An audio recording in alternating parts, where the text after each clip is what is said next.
There is a particular quality to the light in old photographs. It is soft and a little uncertain, as though the world itself had not yet decided what it wanted to be. The people in those photographs stand very still because the cameras of the time required stillness, required patience, required a willingness to hold one's shape for a long, quiet moment while the light did its slow work. And so the faces that look back at us from the early decades of the 20th century have a certain composure to them, a certain settled quality, as though they have learned through long practice, through necessity, how to wait. It is into this world, this slow and patient and quietly uncertain world, that we must first gently settle ourselves before we can begin to understand what came afterward. Because nothing in history arrives without context. Nothing rises from nothing. The great events of the world are always preceded by long, unhurried preparations, by years and decades of gradual accumulation.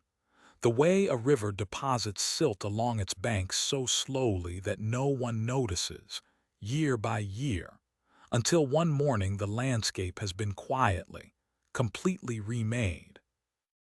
The First World War had ended in November of 1918, and the ending had come the way many endings do, not with clarity or resolution, but with a kind of exhausted subsiding.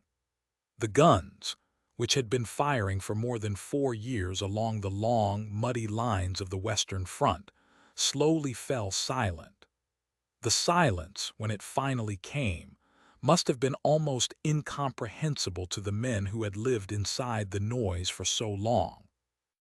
It must have felt strange and fragile, that silence, like something that might break at any moment. And in a sense, of course, it would. The war had consumed somewhere in the region of 17 million lives, though the exact number drifts and shifts depending on how one counts, on which deaths one includes, on how far one follows the threads of consequence. It had reshaped the map of Europe so thoroughly that the old maps were useless now, antique curiosities, pictures of a world that no longer existed. Empires that had stood for centuries, the Austro-Hungarian Empire, the Ottoman Empire, the Russian Empire, had dissolved, or were dissolving, leaving behind them new and uncertain nations still figuring out the contours of their own existence. The peacemakers had gathered in Paris in 1919, in the long, ornate halls of the Palace of Versailles, and they had done their careful, laborious work of trying to impose order on the wreckage. The Treaty of Versailles, which was signed in June of that year in the Hall of Mirrors, that vast, gilded, reflective chamber where light multiplied itself endlessly in the tall glass panels, established the formal terms of the peace. Germany was to accept responsibility for the war. Germany was to pay reparations, vast sums of money, the precise amounts to be calculated later, to be determined by a commission that would spend years arguing over numbers. Germany was to give up territory, the region of Alsace-Lorraine to France, strips of land to the new nation of Poland, its overseas colonies to be distributed among the victors. Its army was to be reduced to a modest, symbolic size. Its navy was to be surrendered. The German delegation signed the treaty, but the signing was not accompanied by any feeling of resolution. The German people and their government had not felt themselves to be losing the war right up until the moment the armistice was announced. The German armies had still been on foreign soil when the fighting stopped. The home front had been promised, repeatedly and with great confidence, that the war was going well, that victory was near. And then, with very little warning, it was over, and the terms being offered were not the terms of a negotiated peace, but the terms of a defeated nation. This gap between expectation and reality would not close. It would widen slowly over the years that followed, fed by resentment and economic suffering, and a growing sense that something had been taken unfairly, that the accounting had been wrong. But in the immediate aftermath of the First World War, most of the world was simply tired. There is a particular quality to that kind of tiredness, the tiredness that follows a long catastrophe, a tiredness that goes all the way down to the bone. People wanted to go home. They wanted to sit in familiar rooms and eat familiar food and hear familiar voices. They wanted the world to be ordinary again. They wanted their children to grow up in a world that was boring, uneventful, peacefully dull. This was, in the early 1920s, not an unreasonable thing to want. The war was over. The peace had been signed. The world was rebuilding, slowly and imperfectly but genuinely rebuilding, finding its footing on new ground. In Germany, the new republic that had emerged from the ruins of the old imperial government was called the Weimar Republic, named for the quiet provincial city in central Germany, where its constitution had been drafted. Weimar was a city of culture, a city associated with Goethe and Schiller, with the gentle traditions of German literary and philosophical life. It was an interesting choice of name, or an interesting association to invoke, as though the new government were reaching back toward something calm and civilized and old, anchoring itself to a more settled version of German identity. The Weimar Republic would face extraordinary difficulties in its brief existence: political instability, economic crisis, the hostility of forces both from the right and the left. But in its early years, it represented a genuine attempt to build something new and workable from very difficult materials. The 1920s brought to much of the Western world a period of gradual recovery, and then, in some places, a period of real prosperity. In the United States, the decade is often remembered as the Roaring Twenties, though that name carries more energy than is perhaps warranted. The prosperity was real but unevenly distributed. The jazz music that drifted out of the clubs and ballrooms was genuinely new and genuinely joyful, a music born of African American culture and creativity that was spreading through the cities, changing what music could sound like, changing what rhythm could feel like. People danced. People drove automobiles, which were becoming more affordable, more common, more woven into the ordinary fabric of life. Cities grew. Buildings grew taller. There was a sense, in certain circles, in certain cities, of a world accelerating toward something new. And yet underneath this surface of recovery and growth, things were shifting in ways that were not yet visible, not yet fully felt. In Germany, the economy lurched through periods of extreme instability. Inflation, in the early 1920s, reached levels that are almost impossible to comprehend in retrospect. The value of money dissolving so fast that workers were paid twice a day, so they could spend their wages before those wages lost their value by afternoon. People carried money in wheelbarrows. Prices changed while you were waiting in line at the shop. A country cannot live through that kind of dissolution without it leaving marks, without it changing in fundamental ways how people feel about institutions, about trust, about the future. The inflation was eventually brought under control, and the mid-1920s brought a period of relative stability to Germany. American loans flowed into the German economy under the Dawes Plan of 1924, helping to stabilize the currency and allow industry to begin functioning again. The reparations payments were restructured into something more manageable. For a few years, Germany too seemed to be recovering, seemed to be finding its footing, and the Weimar Republic, despite its political turbulence, held together. In the great cities, in Berlin, in Hamburg, in Munich, cultural life flourished in ways that were vivid and various and sometimes deliberately provocative. Art and literature and theater exploring the edges of what had been allowed before, asking uncomfortable questions about tradition and authority and the nature of human experience. In France, the dominant mood in the years after the war was one of determined, somewhat anxious reconstruction. France had lost more than 1.5 million soldiers during the war, and the northern regions of the country, where most of the fighting had taken place, had been devastated.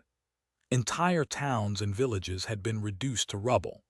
The landscape itself bore deep wounds, craters, trenches, stretches of ground so thoroughly churned and poisoned that they would not be cultivable again for decades. The rebuilding of these regions was slow and costly. The towns rose again, carefully and methodically, with their squares and their churches and their bakeries, but the people who rebuilt them carried inside them the knowledge of what had stood before and the memory of what had been lost. In Britain, the post-war years brought a complex mixture of grief and relief and social change. The old hierarchies of class that had seemed so permanent before the war were shifting, under pressures that had been building for a long time and had only been accelerated by the experience of the war itself. Women who had worked in factories and hospitals and offices during the war years had demonstrated capabilities that made it increasingly difficult to maintain the old arguments for their exclusion from public life.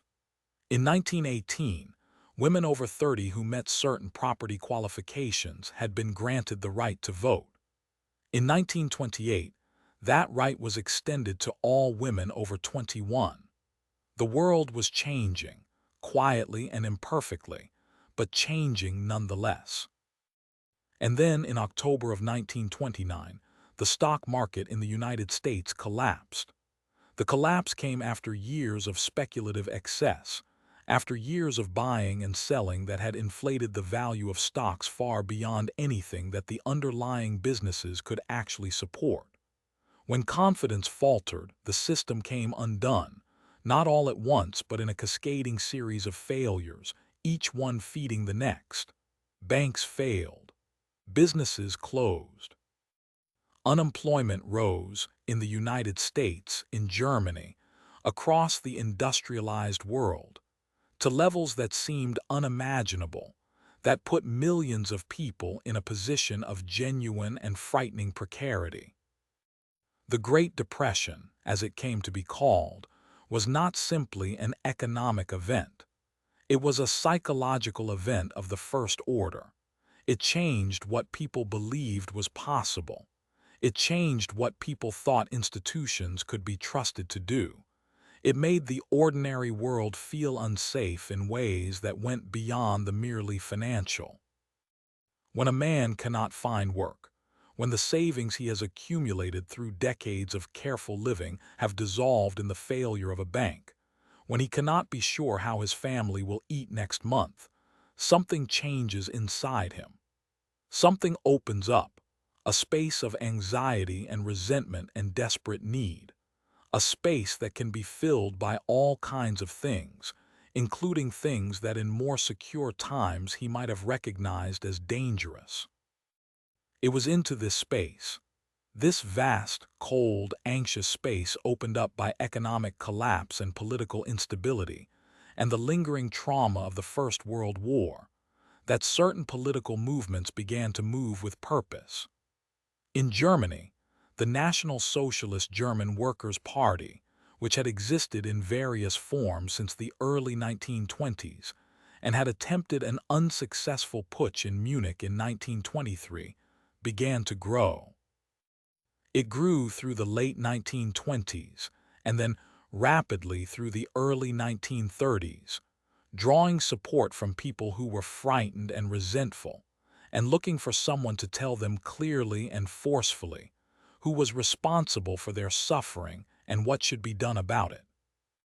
Adolf Hitler had been born in Austria in 1889, the son of a customs official, a man who had moved around Austria and Germany through his childhood and youth, who had dreamed of becoming an artist and twice failed the entrance examination of the Vienna Academy of Fine Arts, who had lived for a time in the casual poverty of cheap lodging houses in Vienna and Munich, who had served in the German army during the First World War and been decorated for his service, who had found in political agitation a purpose and a platform that suited the particular qualities of his personality, his ability to speak in public with an emotional intensity that moved audiences, his capacity for resentment, his certainty about his own vision of the world.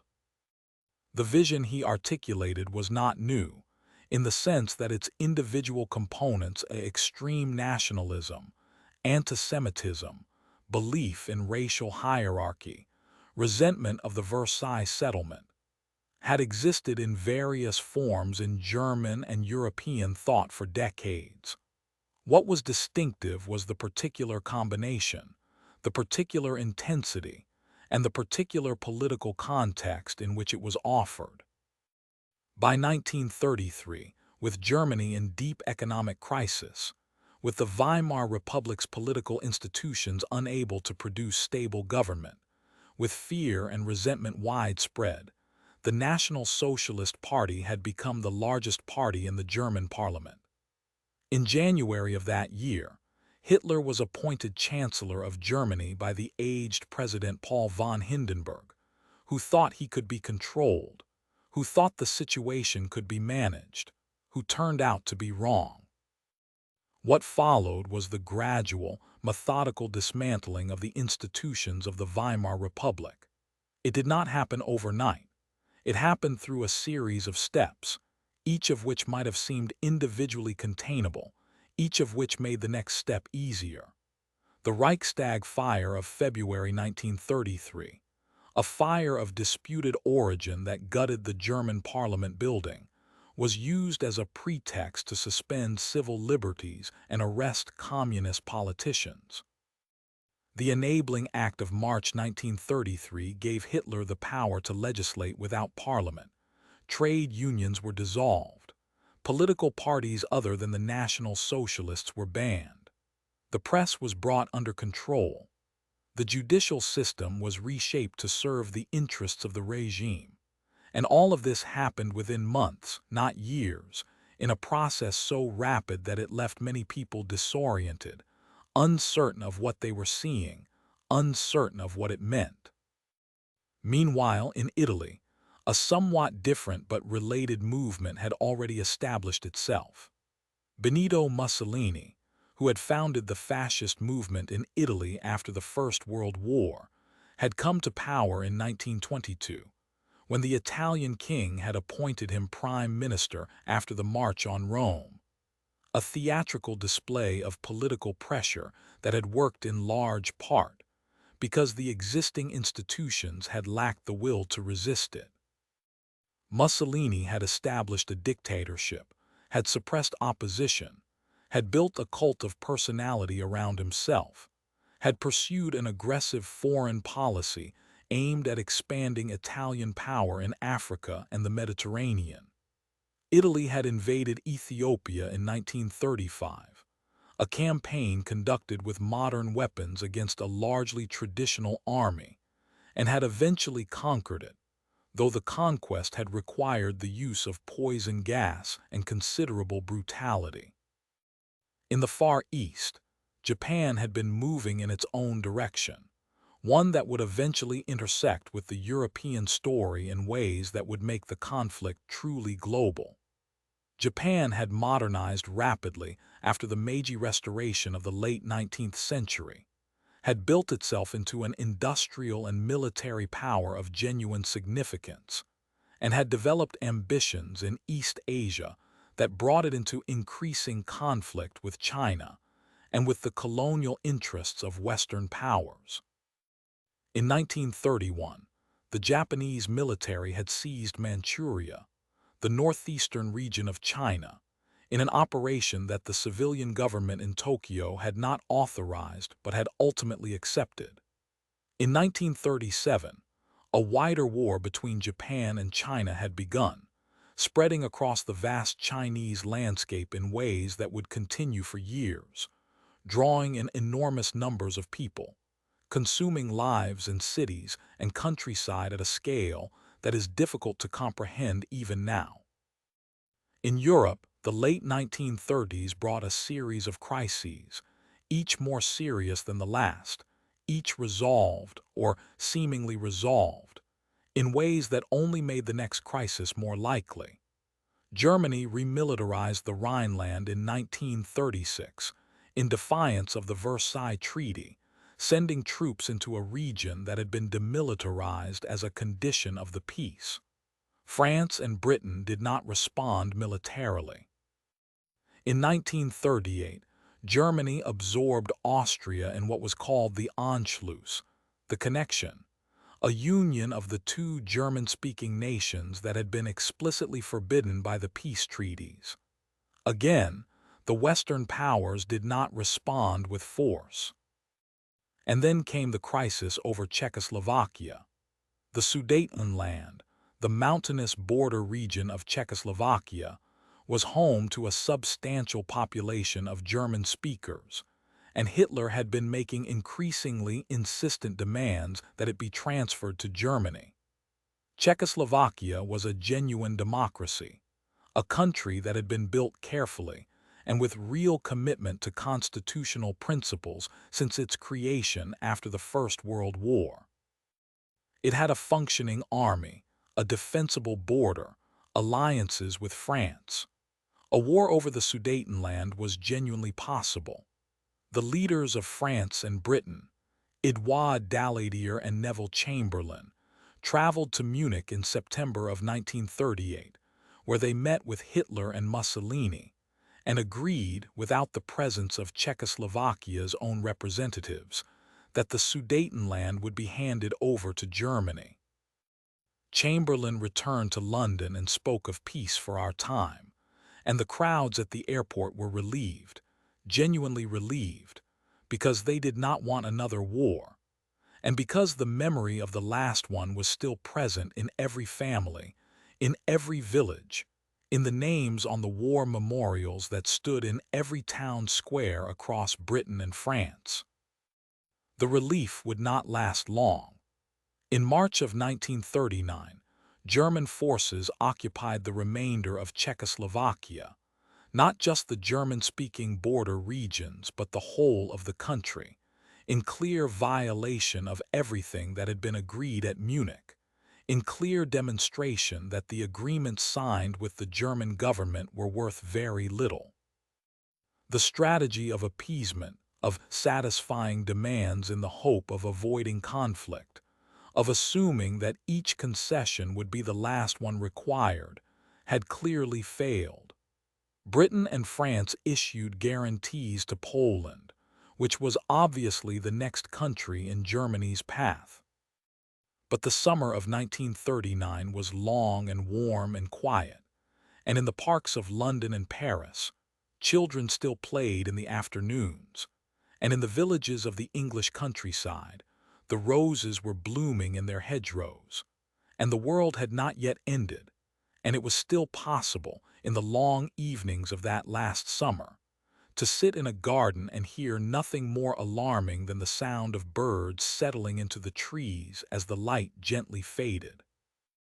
The German-Soviet Non-Aggression Pact, signed in August of 1939, was a document of immense consequence, though it arrived with the quiet efficiency of a diplomatic communiqué, announced in the newspapers without drama, without immediate visible effect.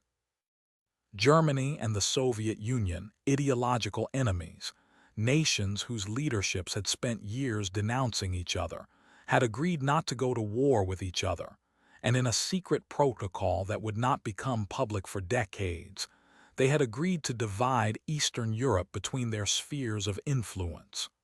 Poland, which lay between them, was to be partitioned. The Baltic states were to fall within the Soviet sphere. Finland, too.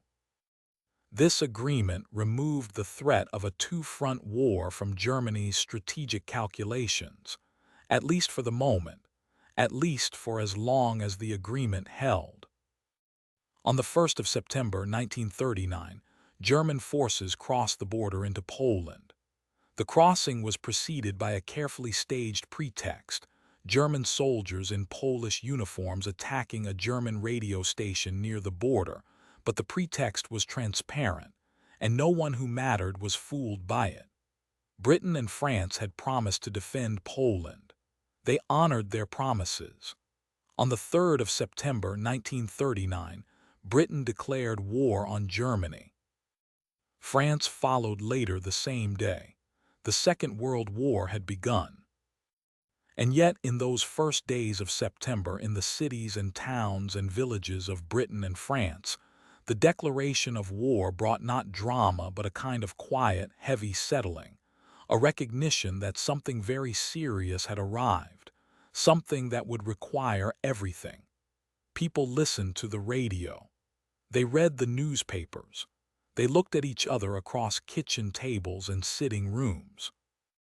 The children who had been sent out of London as a precaution evacuated to the countryside, carrying their gas masks and their small suitcases, had already gone. The sandbags had been piled around the important buildings. The windows of the museums had been darkened, their contents moved underground for protection. The world that had existed before, that slow, recovering, imperfect, anxious, but still ordinary world of the interwar years, was ending. It would be a long time ending. The ending would take nearly 6 years, and it would touch every part of the globe, every ocean, and the lives of hundreds of millions of people. But in those first September days, none of that was yet visible. There was only the declaration, and the quiet that followed it, and the long, vast, uncertain future stretching ahead into the darkness like a road that nobody had yet walked. Poland in the early autumn of 1939 was a country of wide, flat plains, of rivers moving slowly through agricultural land, of forests of pine and birch that stretched for miles without interruption, of small towns built around market squares where, in ordinary times, farmers brought their produce on certain days of the week, and life moved at the pace that agricultural life has always moved, governed by seasons and weather and the slow turning of the year. It was a country of more than 35 million people, a country with a history stretching back many centuries, a country that had only regained its independence in 1918, after more than a century of partition between the great empires that had surrounded it. It had existed as a free nation for barely 2 decades when the forces came across its borders in the early morning of the 1st of September, 1939. The German advance into Poland was conducted with a method that the world had not quite seen before, though military thinkers had been theorizing about it for years. It combined armored vehicles, tanks moving in concentrated formations, with motorized infantry, and with aircraft flying low over the roads and railways and towns, disrupting communication, destroying equipment, creating a kind of paralysis in the defending forces that prevented any coherent response from forming. The word that would eventually attach itself to this method, blitzkrieg, meaning lightning war, was not much used at the time by the Germans themselves, who thought of it more simply as the application of speed and coordination, and the concentrated use of force at decisive points. But the effect was what the word suggests: a movement so rapid, so continuous, that the defenders could not find their footing, could not establish a stable line, could not do the things that armies need to do in order to fight effectively. The Polish army was not a negligible force.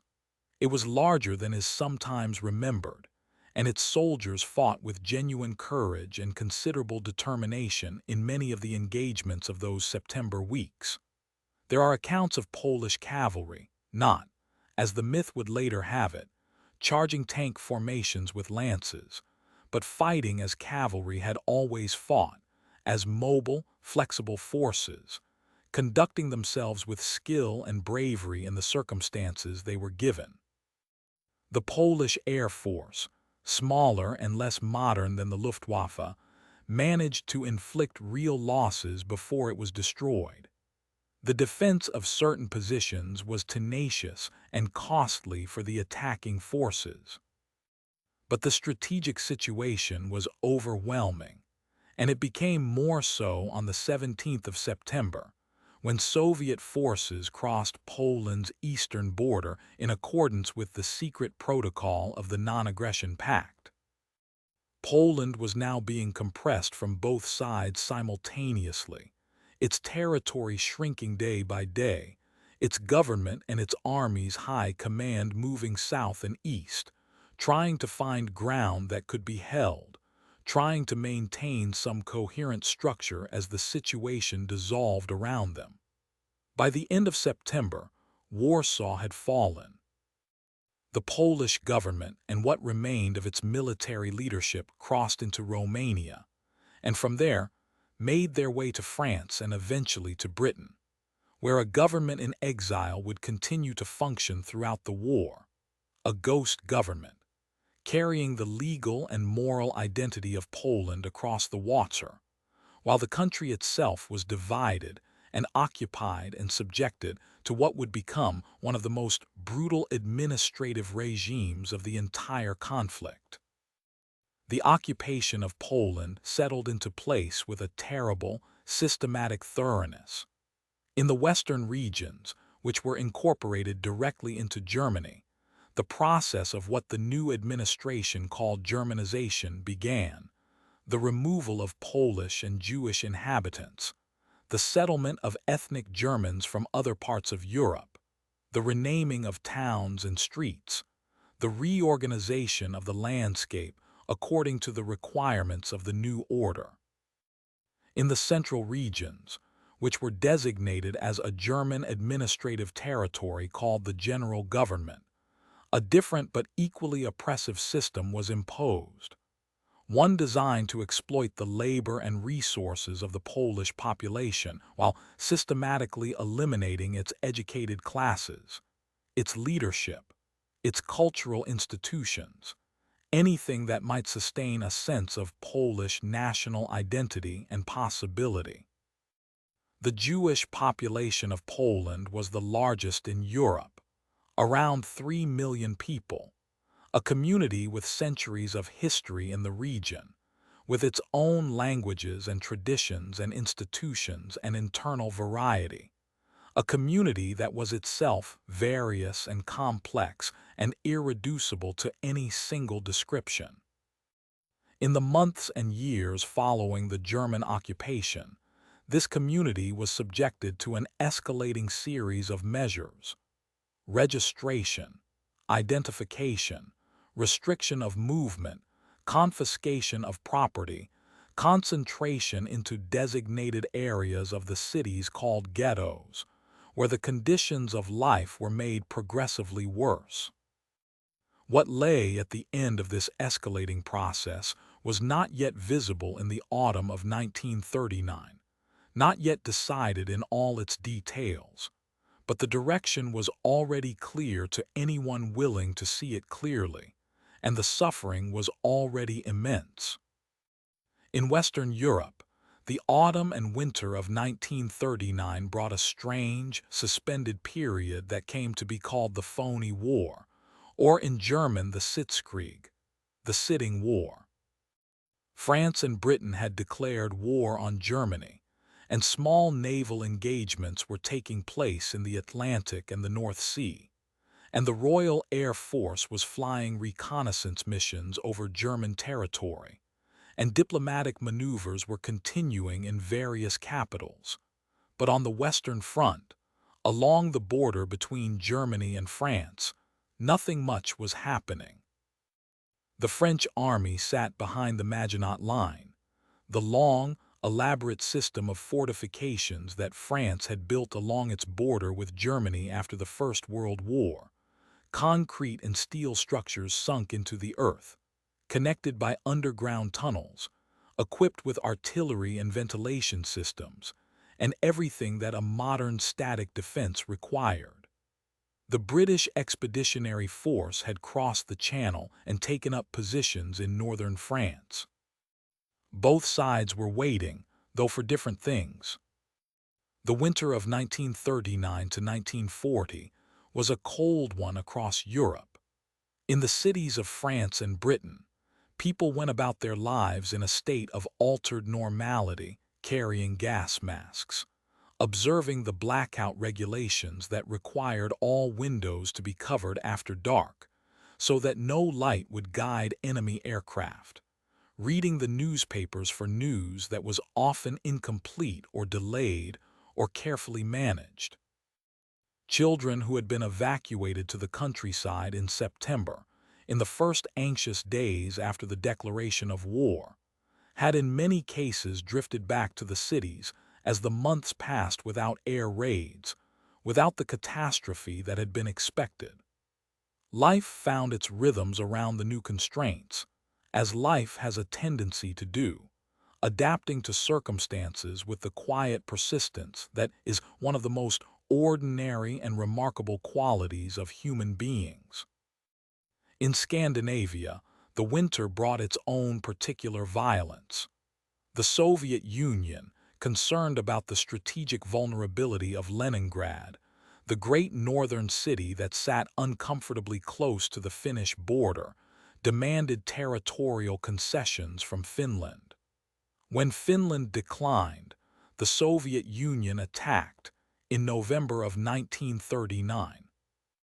What followed was the Winter War, a conflict fought in conditions of extraordinary harshness, deep snow, temperatures far below freezing, darkness for many hours of each day, forests of birch and pine under their burdens of snow, silence broken by artillery and rifle fire. The Finnish army, far smaller than the Soviet forces it faced, defended with a skill and determination that the Soviet military had not anticipated, exploiting its knowledge of the terrain, using small, mobile units on skis to harry and disrupt the larger, less flexible Soviet formations. The war lasted until March of 1940, when Finland was forced to accept the territorial concessions it had refused to offer in the first place, losing a strip of territory in the southeast and other smaller areas, but retaining its independence, its sovereignty, its separate existence as a nation. Spring came slowly across Europe in 1940, as spring always comes at that latitude, beginning in the south and moving gradually northward, the light lengthening day by day in a way that is almost imperceptible at first, and then suddenly very noticeable, the air softening, the first green appearing in the fields. In April, Germany moved against Denmark and Norway. Denmark, flat and small, was occupied within hours, with almost no resistance. The speed and completeness of the German advance left no time for any coherent defense to organize. Norway was a different matter, a country of mountains and fjords and a long, complicated coastline, where geography imposed its own kind of resistance. British and French forces landed in Norway to contest the German occupation, and there was genuine fighting in the mountains and along the fjords for several weeks. But the German position, once established in the key ports and airfields, was too strong, and by June the Allied forces had withdrawn, and Norway settled into a long occupation that would last for the remainder of the war. The Norwegian campaign had a significant political consequence in Britain, where it precipitated a crisis of confidence in the government of Neville Chamberlain. A debate in the House of Commons in early May of 1940, which was nominally about Norway, but was really about the direction and energy and competence of the war effort more broadly, ended with Chamberlain's resignation. On the 10th of May, 1940, Winston Churchill became Prime Minister of Britain. Churchill was 65 years old, a man with a long and varied political career behind him, a man who had spent most of the 1930s as a relatively marginal figure, warning about the German threat in speeches that most of his colleagues found excessive and alarmist. He was not universally admired, and his judgment on many questions had been genuinely flawed over the years. But he had certain qualities, a stubbornness, a refusal to contemplate defeat, a command of language that allowed him to shape the meaning of events for the people living through them, that suited the particular circumstances he now found himself in. Because on the same day that Churchill became Prime Minister, the 10th of May 1940, Germany launched its long-awaited offensive in the West. The attack did not come where the French and British had expected it. The Maginot Line, with its concrete and its artillery and its underground galleries, was simply bypassed. German armored forces moved through the Ardennes, the forested, hilly region of southern Belgium and Luxembourg that military planners had generally considered unsuitable for tank operations, precisely because military planners had considered it unsuitable. The armor moved through the trees and the narrow roads and emerged onto the plains of northern France, moving fast, moving with that same combination of speed and coordination that had worked so effectively in Poland, but this time against armies that were larger and better equipped, and yet somehow equally unable to respond coherently to the pace of the advance. The German armor reached the English Channel at Abbeville on the 20th of May, cutting the Allied forces in two, trapping the British Expeditionary Force and a large portion of the French army in a pocket in northern France and Belgium, with their backs to the sea, and the German forces closing around them. What followed, in the final days of May and the first days of June, was the evacuation from the beaches and harbor of Dunkirk, a remarkable operation, conducted under continuous attack from the air, in which naval vessels of all sizes, including a great number of small civilian boats that had been pressed into service, carried more than 300,000 soldiers across the Channel to England. The men who came back from Dunkirk were exhausted, many of them without their equipment, many of them with the particular dazed quality of people who have been through something that has not yet fully resolved itself into memory. But they were alive, and they were in Britain, and Britain was not yet defeated. France, meanwhile, was falling. The speed of the collapse, when it came, was disorienting to those who lived through it. France was a great power, a country with a long military tradition, a country that had endured 4 years of devastating war between 1914 and 1918 and had not broken. But something in the situation of May and June 1940, the speed of the German advance, the disruption of communications and command structures, the psychological weight of what seemed like inevitable defeat, produced a collapse that was more rapid and complete than anyone had anticipated. Paris was declared an open city on the 13th of June, to spare it from destruction, and German forces entered the capital on the 14th, marching down the wide, quiet boulevards in the early morning light, past the shuttered shops and the empty cafes, past the monuments and the museums and the long, familiar streets of a city that had not been occupied by a foreign army since 1871. The French government, which had fled south ahead of the German advance, eventually requested an armistice. The armistice was signed on the 22nd of June in the forest of Campigny, in the very same railway carriage that had been used for the German armistice of 1918. Hitler had ordered the carriage brought out of the museum where it had been displayed, wanting the symbolism of reversal, the satisfaction of undoing in the same place and in the same physical container, the humiliation that Germany had been made to absorb more than 2 decades before.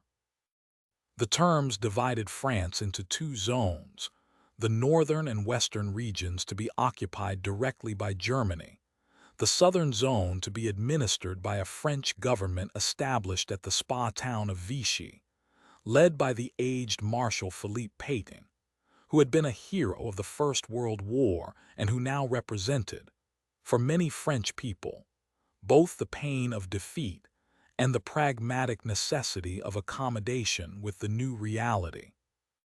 Not everyone accommodated. A relatively junior French general named Charles de Gaulle, who had been in London on the day the armistice was requested, broadcast a message from the BBC on the 18th of June, calling on French people to continue the fight, insisting that France had lost a battle but not the war, urging resistance. The broadcast was heard by very few people at the time. The BBC's French-language service did not yet have a large audience, and the recording of the broadcast was not preserved. But the message was real, and the movement it called into being was real, and de Gaulle himself, a man of immense personal pride and absolute certainty in France's essential greatness, would become over the following years a figure of real consequence. The summer of 1940 brought Britain to a position of extraordinary isolation. France had fallen. The other countries of Western Europe, Belgium, the Netherlands, Luxembourg, Norway, Denmark, were occupied. The Soviet Union was bound to Germany by its non-aggression pact. The United States, though sympathetic to Britain, was bound by its own laws and the mood of its population to remain out of the war. Britain stood alone, or effectively alone, sustained by the resources of its empire, troops from Canada, Australia, New Zealand, India, South Africa, from the colonies of Africa and the Caribbean, but strategically isolated, an island facing a continent under German control. Hitler, for his part, expected Britain to negotiate. He could not quite understand why it would not. A peace with Britain seemed to him sensible. He had no particular interest in destroying the British Empire, which he in some respects admired, and the war in the West had been won, and there were other directions he wished to move in, other projects he wished to pursue. But Churchill's government would not negotiate, and Churchill's speeches, delivered in Parliament and broadcast on the radio, in that voice with its particular quality of weighted deliberateness, its refusal to soften or qualify, made clear that there was no negotiation to be had. And so Germany planned an invasion, designated Operation Sea Lion, contingent on achieving control of the air over the English Channel and southern England.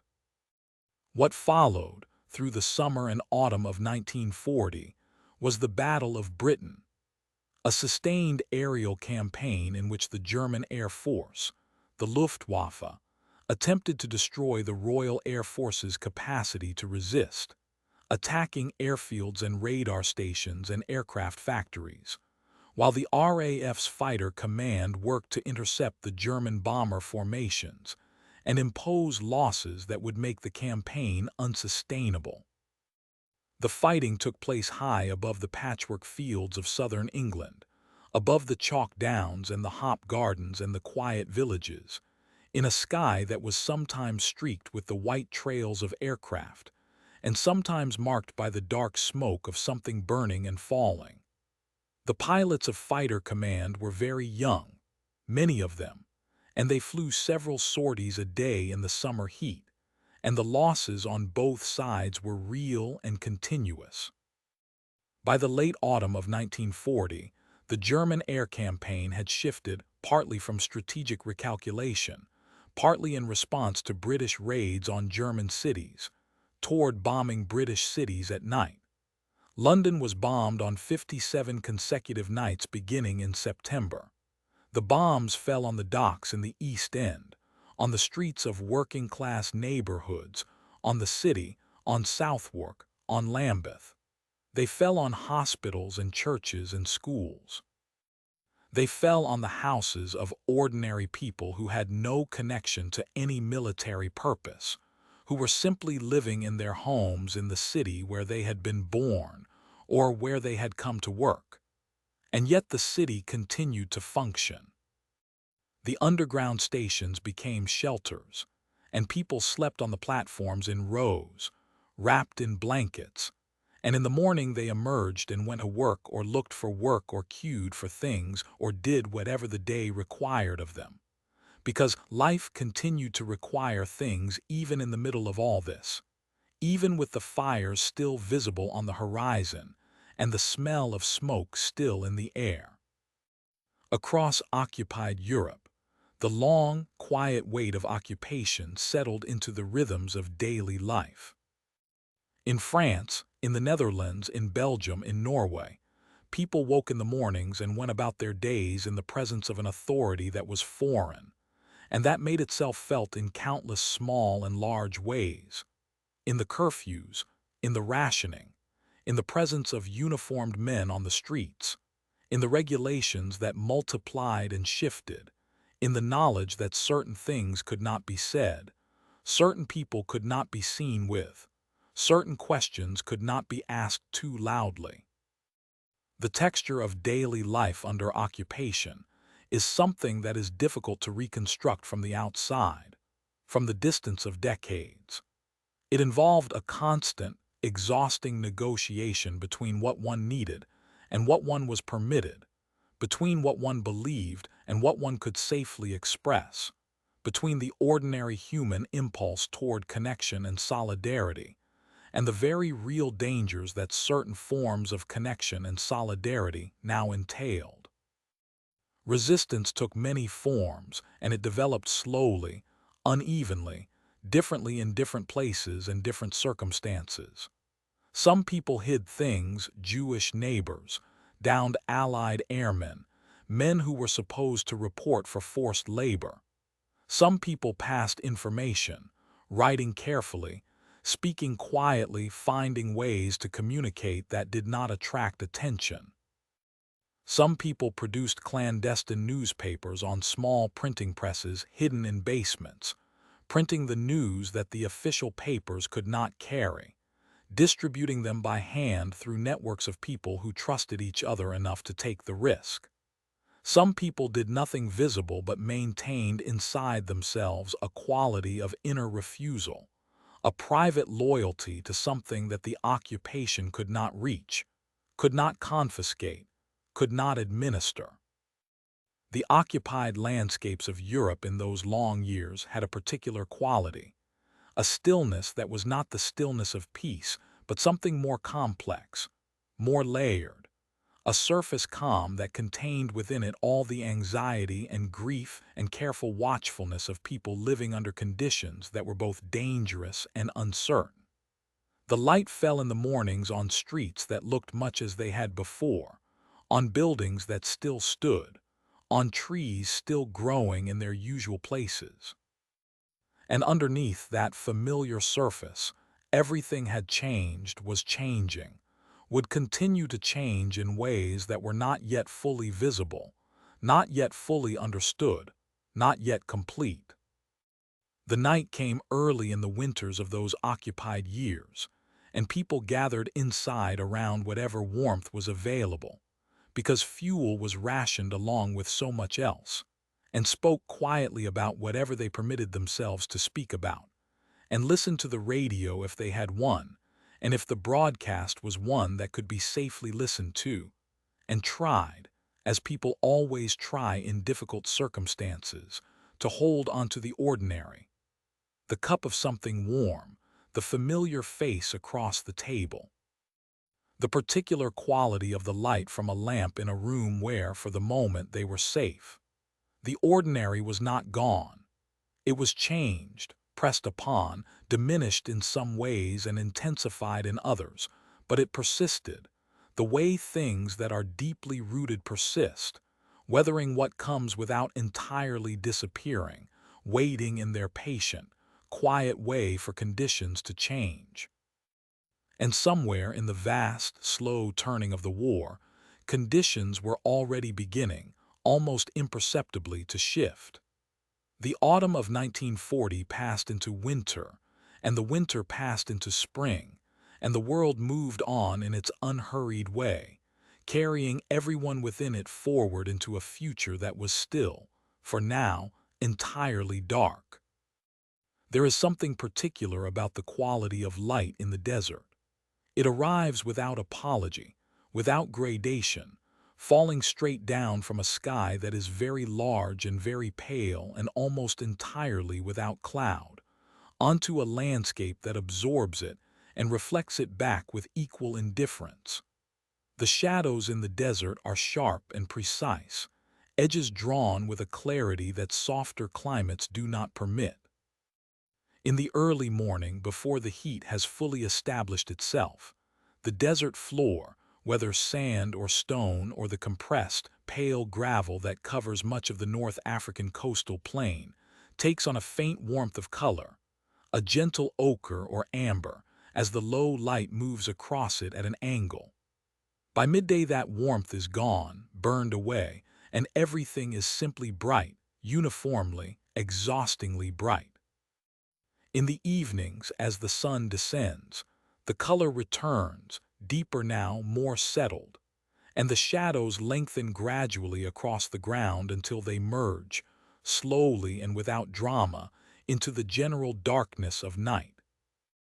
It was across this landscape, this vast, spare, ancient landscape of northern Africa, along the coastal plain between the sea and the escarpment, through the small port towns and the dried riverbeds and the stretches of open ground that seemed to go on forever, that one of the war's long, slow, back-and-forth campaigns was conducted through the years of 1940 to 1943.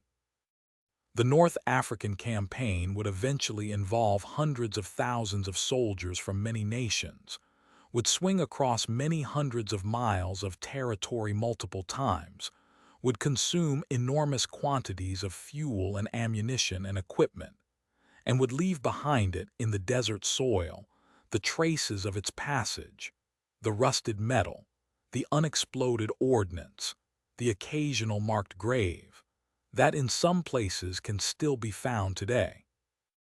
Italy had entered the war in June of 1940, when the fall of France had made German victory appear from Rome to be both certain and imminent.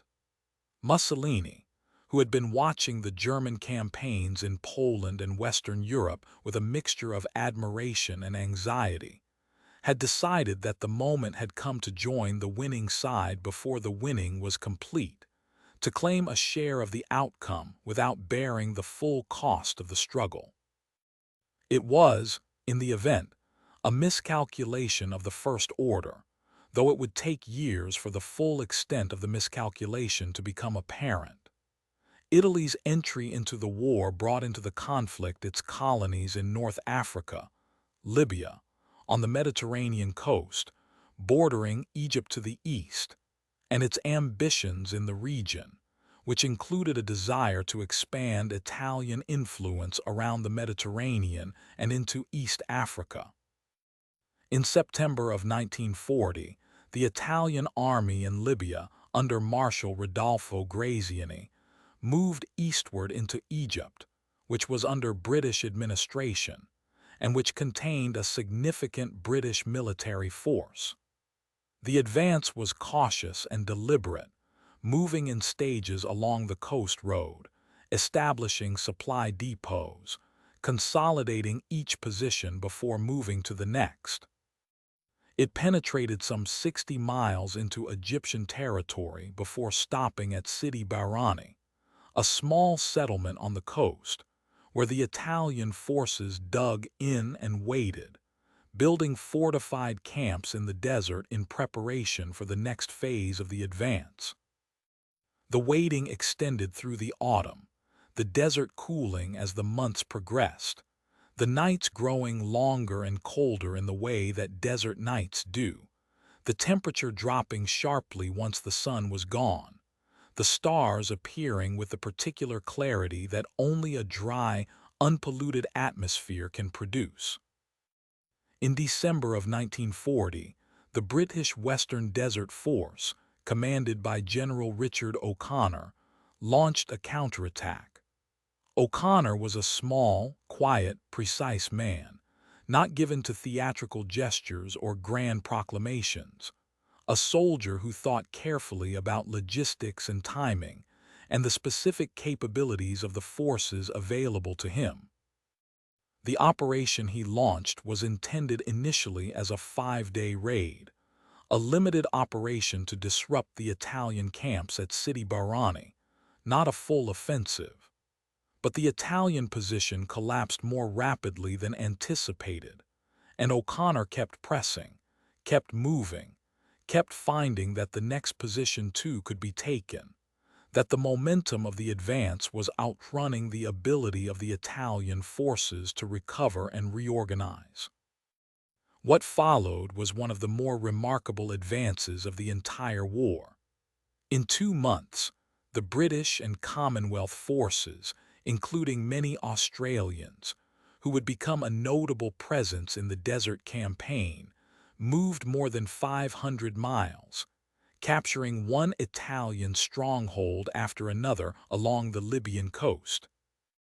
Bardia fell, then Tobruk, then Derna, and finally the armored units swept around the escarpment to cut off the retreating Italian army at Bedtime, in a position near the coast where the desert narrowed between the sea and the hills. The Italian 10th Army, caught between the encircling force ahead and the pursuing force behind, tried repeatedly to break through and could not, and eventually surrendered. More than 130,000 prisoners, vast quantities of equipment, the effective destruction of Italy's military capacity in North Africa, achieved at a cost to the British and Commonwealth forces that was, by the standards of the war, remarkably small. The victory was complete, but it was not followed to its logical conclusion. The British forces, stretched thin across their enormous lines of supply, were ordered to halt their advance.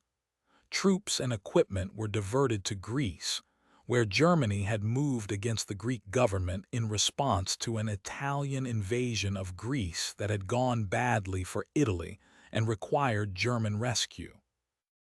The decision to send forces to Greece was made for reasons of alliance and principle. Britain had guaranteed Greek independence, as it had guaranteed Polish independence, but it left the Western Desert with fewer resources, and it opened a pause in which German forces, sent at Hitler's direction to retrieve the failing Italian position, arrived in Libya and began to establish themselves. The German Afrika Corps, commanded by General Erwin Rommel, began arriving in February of 1941. Rommel was a general of a particular kind, energetic, intuitive, personally brave in a way that sometimes alarmed his staff, inclined to lead from the front rather than from the rear, possessing a quality of tactical responsiveness, an ability to read the flow of a battle and adjust rapidly, that made him a formidable and at times exasperating opponent. He was also, in the peculiar moral geography of the Desert War, one of the few commanders on either side who would come to be widely regarded, even by his enemies, as having conducted himself within the boundaries of what war, at its least terrible, permits, not targeting prisoners, not brutalizing the civilian population, fighting the military contest as a military contest. This reputation was, perhaps, somewhat more generous than the full record strictly warranted, but it attached itself to him and persisted. The desert campaign that developed over the following 2 years was characterized by a quality of oscillation, a back-and-forth movement across the same terrain that was, at times, almost hypnotic in its rhythm. The same names Tobruk, Gazala, El Alamein appeared in the dispatches multiple times, as the front moved east and then west and then east again, as each side reached the limit of what its supply lines could sustain, and was then pushed back by a reinvigorated opponent. The distances were vast and the terrain was unforgiving, and the fundamental problem that both sides faced was the same. The further one advanced, the longer one's supply lines became, and the shorter one's opponents became, and eventually the arithmetic of logistics imposed its own resolution. Tobruk, the Libyan port town, became a particular focus of the campaign. In April of 1941, Rommel's rapid advance had bypassed and surrounded the garrison at Tobruk, which was held largely by Australian troops who dug in and held on through a siege that lasted more than 8 months, supplied by sea in operations that ran through the constant attention of German and Italian aircraft. The garrison of Tobruk became, in the telling of the war, a symbol of a certain kind of stubborn, unglamorous endurance, the willingness to hold on through discomfort and danger and monotony and uncertainty, day after day, week after week, without the relief of decisive action, simply holding the position that had been given to hold. The desert itself, through all of this, remained what it had always been: indifferent, ancient, vast, conducting its own slow processes of erosion and deposition quite regardless of what the armies moving across it were doing. The wind that blew across the Libyan plain could carry sand for hundreds of miles, depositing it in drifts against obstacles, working it into every piece of equipment, every wound, every fold of clothing. The heat in summer could reach temperatures that damaged machinery as well as men. The cold at night in winter was more than most of the soldiers, drawn from countries with moderate climates, had anticipated. And over everything, through every season, the sky, huge, clear, luminous, entirely unconcerned. Far to the south and east of the Mediterranean, beyond the Indian Ocean, across the warm, island-scattered waters of the Pacific, a different and in some ways even larger canvas was being prepared. The Pacific Ocean is the largest single feature on the surface of the Earth, larger than all the land on the planet combined, a body of water so immense that comprehending it requires a deliberate effort of imagination. It contains within it thousands of islands, arranged in chains and clusters across its enormous expanse, from the large and densely populated islands of the Philippines and the Dutch East Indies, and Japan in its western reaches, to the smaller and more scattered islands of Micronesia and Polynesia in its central and eastern portions. These islands vary enormously, some volcanic and mountainous, covered in dense jungle vegetation, laced with rivers and ravines, some low and flat, barely above sea level, fringed with coral reefs, their surfaces covered in coconut palms and scrub, some large enough to contain multiple ecosystems, multiple climates, whole worlds within themselves. Japan had been moving through this part of the world with increasing purpose and confidence through the 1930s, extending its influence, and then its control across portions of China and Southeast Asia, driven by a combination of genuine strategic calculation. The need for raw materials that Japan's own islands could not provide, particularly oil and rubber and iron, and an ideology of Japanese regional primacy that cast this expansion as the natural and appropriate ordering of the Asian world. The war in China, which had been ongoing since 1937, was consuming enormous resources and had not yet produced the decisive victory that had been anticipated. But Japan's attention was moving southward and eastward, toward the resource-rich territories of Southeast Asia, the oil fields of the Dutch East Indies, the rubber plantations of Malaya, the rice lands of Indochina. The relationship between Japan and the United States had been deteriorating through the late 1930s and into 1940 and 1941, as American opposition to Japanese expansion hardened into concrete measures, restrictions on trade, an embargo on oil that struck directly at Japan's military and industrial capacity. The American naval base at Pearl Harbor on the island of Oahu in Hawaii was the principal base of the United States Pacific Fleet, and it sat in the strategic calculations of Japanese military planners as both a potential threat and a potential target. Admiral Isoroku Yamamoto, the commander of the Japanese Combined Fleet, had developed and advocated a plan for a preemptive strike against Pearl Harbor, intended to destroy the American fleet at its moorings and buy the time and space necessary for Japan to establish its defensive perimeter across Southeast Asia and the Central Pacific. The morning of the 7th of December, 1941, was a quiet Sunday morning at Pearl Harbor.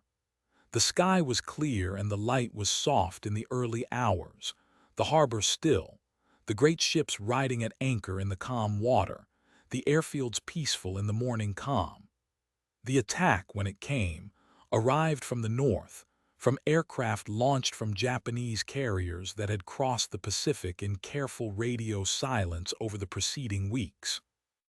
It came in two waves, the first wave appearing over the hills of Oahu in the early morning light, descending toward the harbor and the airfields, releasing torpedoes and bombs with the systematic efficiency of a plan that had been rehearsed and rehearsed until every pilot knew his assigned target and his assigned approach. The damage was considerable. Several battleships were sunk or damaged, many aircraft were destroyed on the ground, and more than 2,400 American service personnel were killed, along with almost 70 civilians. But the American aircraft carriers, which were the vessels that would prove most consequential in the Pacific War to come, were not in port that morning. They were at sea, away from Pearl Harbor on various assignments, and they survived the attack entirely. And the attack on Pearl Harbor, which had been intended to paralyze the American Pacific Fleet and induce a political willingness to negotiate a settlement acceptable to Japan, instead produced something quite different: a clarity of purpose in the United States, a unification of public opinion around the fact of the attack itself, a declaration of war that brought the full industrial and demographic weight of the world's largest economy into the conflict. Germany and Italy, bound by treaty to Japan, declared war on the United States in the days following Pearl Harbor, which resolved, from Churchill's perspective, the most fundamental strategic uncertainty of the war. Britain was no longer alone. The United States was in, fully, irrevocably, with all that implied for the eventual outcome of the conflict, even if that outcome was still very far in the future, even if the immediate months would bring more loss and difficulty. The immediate months did bring loss, and considerable loss. Japanese forces moved with remarkable speed through Southeast Asia in the weeks and months following Pearl Harbor, through Malaya, toward Singapore, through the Philippines, through the Dutch East Indies, toward Burma and the borders of India. The fall of Singapore in February of 1942 was among the more significant of these losses. Singapore was a major British naval base, believed to be a formidable fortress, though its defenses had been designed primarily against attack from the sea and were less prepared for the overland approach from the north.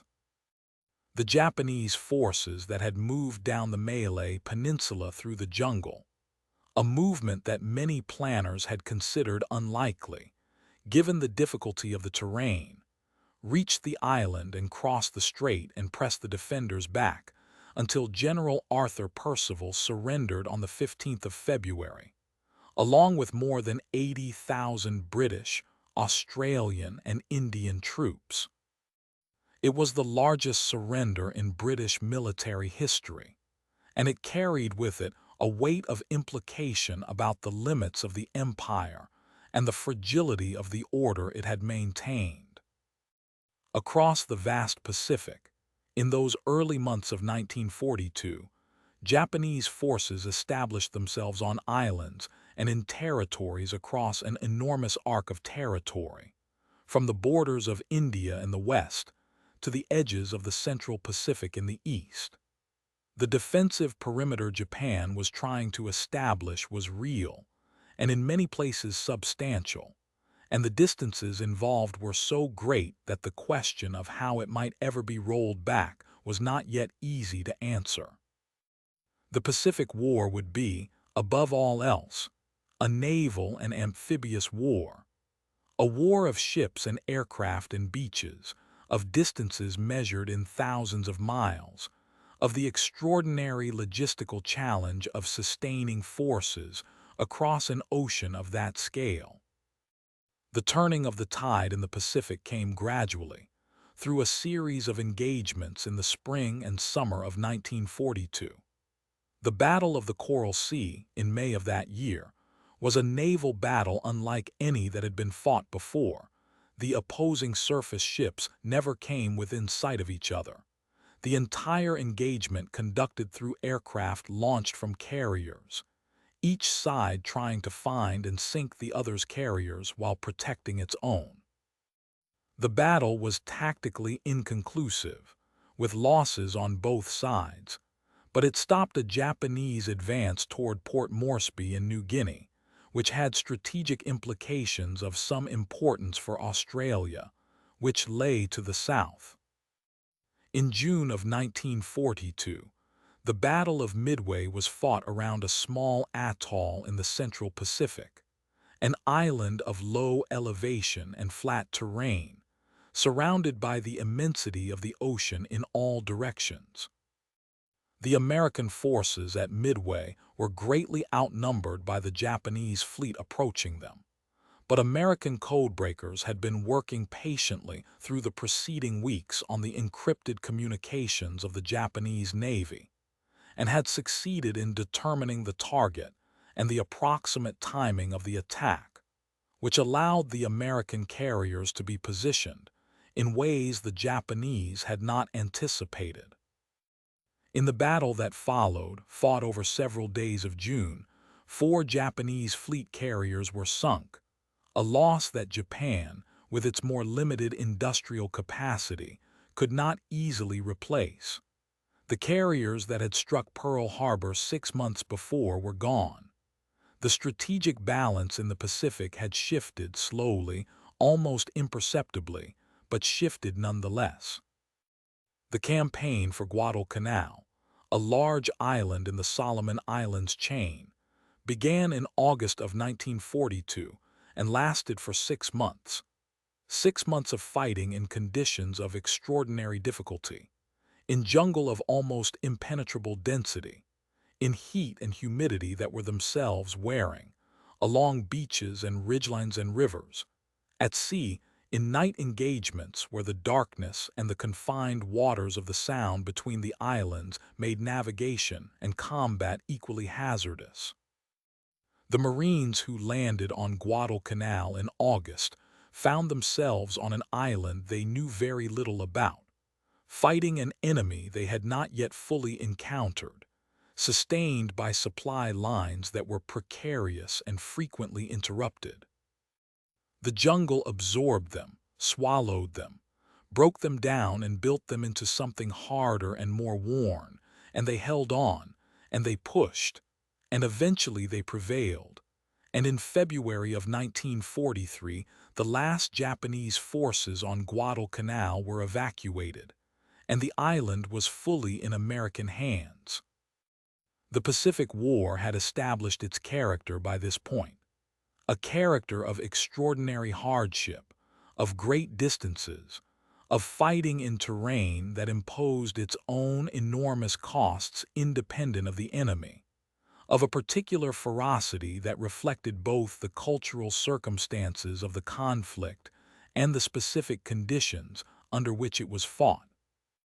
It would continue for more than 2 years after Guadalcanal, moving steadily, island by island, in the direction of Japan, across the vast blue floor of the Pacific, under skies that remained, regardless of what passed beneath them, clear and bright and immeasurably remote.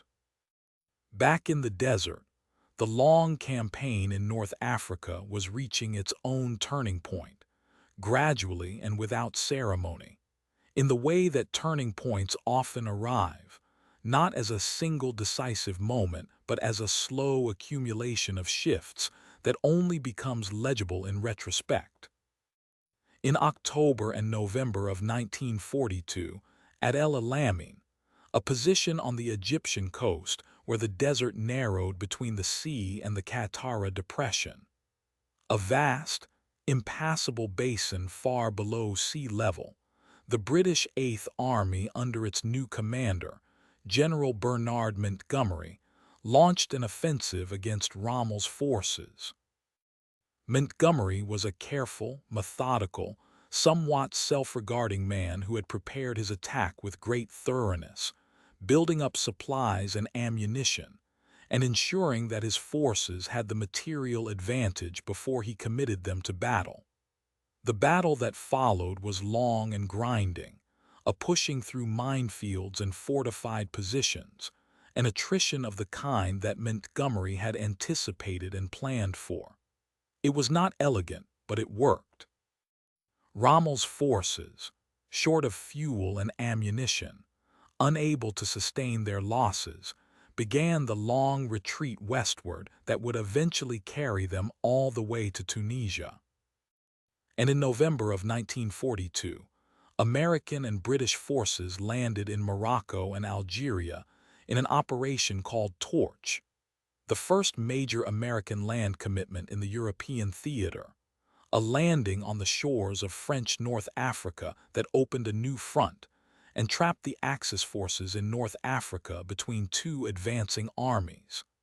The desert campaign would grind on through the Tunisian winter and spring, but its outcome was no longer in doubt. The sands were giving up their long story, slowly, grain by grain, settling into a conclusion that was still far from the end of everything, but was, in its quiet way, a beginning. There is a quality to the middle of things that is different from the beginning or the end. The beginning has its own clarity, a line crossed, a door opened, a before and an after that can be named and dated. The end has its own finality, its own settling into stillness. But the middle is different. The middle is where things happen without anyone being entirely sure what they mean, where events accumulate without obvious shape, where the direction of the whole can only be guessed at, intuited, hoped for, or feared. The middle of the Second World War had this quality, a long, vast, murky middle, stretching across years and continents, in which the outcome was not yet determined, in which the forces pressing against each other had not yet revealed which was the stronger, in which the world moved forward through its days and seasons carrying an uncertainty so large and so heavy that most people simply learned to live alongside it, the way one learns to live alongside any chronic condition, incorporating it into the texture of the ordinary. By the beginning of 1943, certain things had shifted. The battles at Stalingrad and El Alamein and Midway and Guadalcanal had each, in their different ways and on their different scales, altered something in the balance of the war. None of them had ended anything. None of them had resolved the central questions. But each of them had moved something, had changed the direction of some current in the vast, complex flow of the conflict, and together they constituted a kind of slow reorientation, a turning, barely perceptible at first, like the turning of a very large and heavily laden ship, but real and gathering its own momentum as the months progressed.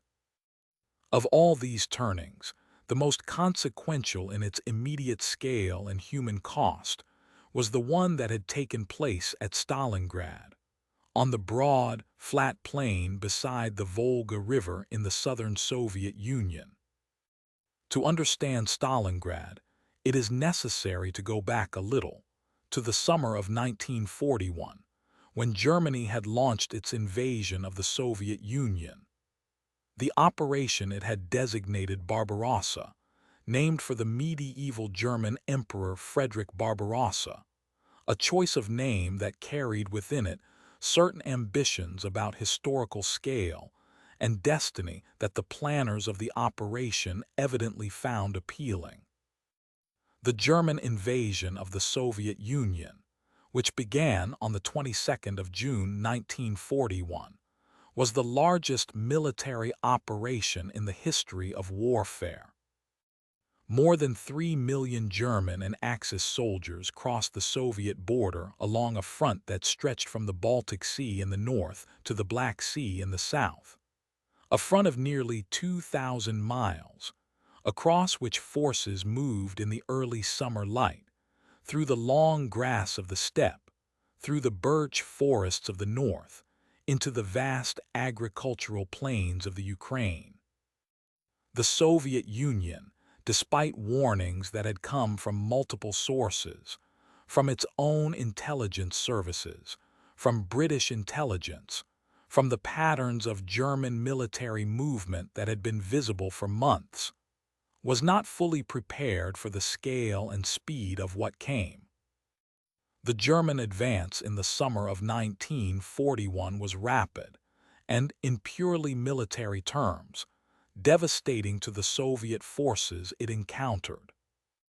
Entire Soviet armies were surrounded and destroyed in a series of great encirclement battles, at Minsk, at Kiev, at Vyazma and Bryansk, operations in which hundreds of thousands of Soviet soldiers were killed or captured, in which the material losses were staggering, in which the defending armies seemed unable to find the organizational coherence to respond effectively to the pace and method of the German advance. The distances covered in those summer and autumn months were enormous: 600 miles, 800 miles, more, in some sectors. And by autumn the German forces were approaching Moscow, were at the gates of Leningrad in the north, had reached deep into the Ukraine and were moving toward the Caucasus in the south. And yet the Soviet Union did not collapse. This was, in the strategic calculations of the German planners, the central assumption on which Barbarossa had been built, that the Soviet state, with its system of government imposed by terror and ideological conformity, would prove brittle under military pressure, that the non-Russian nationalities would rise against Moscow, that the army would disintegrate, that the whole structure would fall apart in the way that the French state had fallen apart in May and June of 1940. These assumptions were wrong.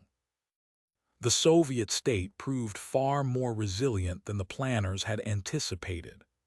The Red Army, despite its catastrophic losses, kept reconstituting itself, drawing on reserves of manpower that seemed inexhaustible, finding its organizational footing, adapting to the conditions of the war with a grim, systematic persistence. The winter of 1941–42 halted the German advance before Moscow. The German forces, which had not been fully equipped for winter campaigning, had not, in the optimistic planning of the summer, anticipated needing winter equipment, expecting the war to be over before the snows came, suffered severely in the cold. The temperature fell to levels that damaged machinery, that froze fuel and engines, that made the simple maintenance of daily life in the field an enormous physical challenge.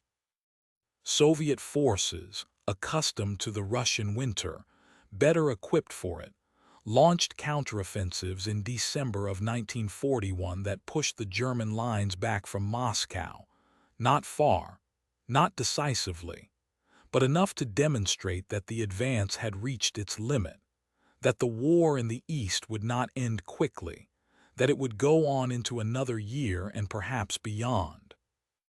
The summer of 1942 brought a renewed German offensive in the south, directed toward the oil fields of the Caucasus and toward the Volga River, which was a major artery of Soviet logistics.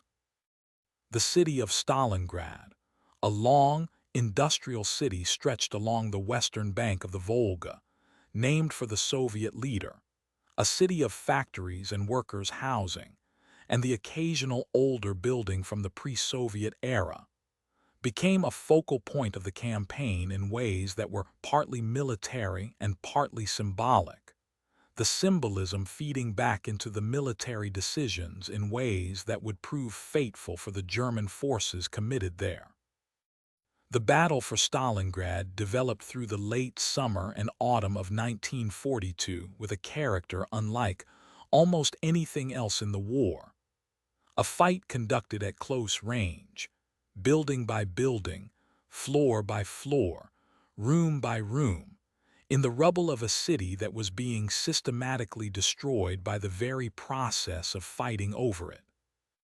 The German Sixth Army, under General Friedrich Paulus, pushed into the city from the west, making slow, costly progress through the ruins, while Soviet forces under General Vasily Chuikov clung to narrow strips of the western bank, supplied across the Volga by barges and later by boats and rafts that ran through constant fire. The fighting had a quality of terrible intimacy, soldiers knowing the specific building, the specific room, the specific pile of rubble that the enemy held, knowing it through the experience of having tried and failed to take it, of having been repulsed from it, of having watched others go forward and not come back. Through the autumn, while the fighting consumed the city, Soviet planners were working on something larger, something that would not become visible until November. Operation Uranus, launched on the 19th of November 1942, was a massive Soviet counteroffensive directed not at the city itself, but at the flanks of the German position, the sectors held by Romanian and Italian armies, which were less well-equipped and less well-positioned than the German forces in the city. The Soviet armored columns broke through these flanks simultaneously from north and south, moving rapidly across the open steppe in the early winter cold, and met at Kalach, on the Don River, on the 23rd of November, closing a ring around the German Sixth Army and parts of other formations, some 300,000 soldiers, encircled in the ruins of Stalingrad and the open steppe around it. The encirclement was not immediately decisive. There were those in the German command who believed the Sixth Army should attempt to break out immediately, while the encircling ring was still thin and before it could be reinforced. Paulus had asked for permission to break out. Hitler had refused, insisting that the Sixth Army hold its position, that a relief force would break through to it, that the city could not be given up. The relief force was assembled and launched in December, under Field Marshal Erich von Manstein, and it came within some 30 miles of the encircled forces before being halted by Soviet resistance. It came no closer.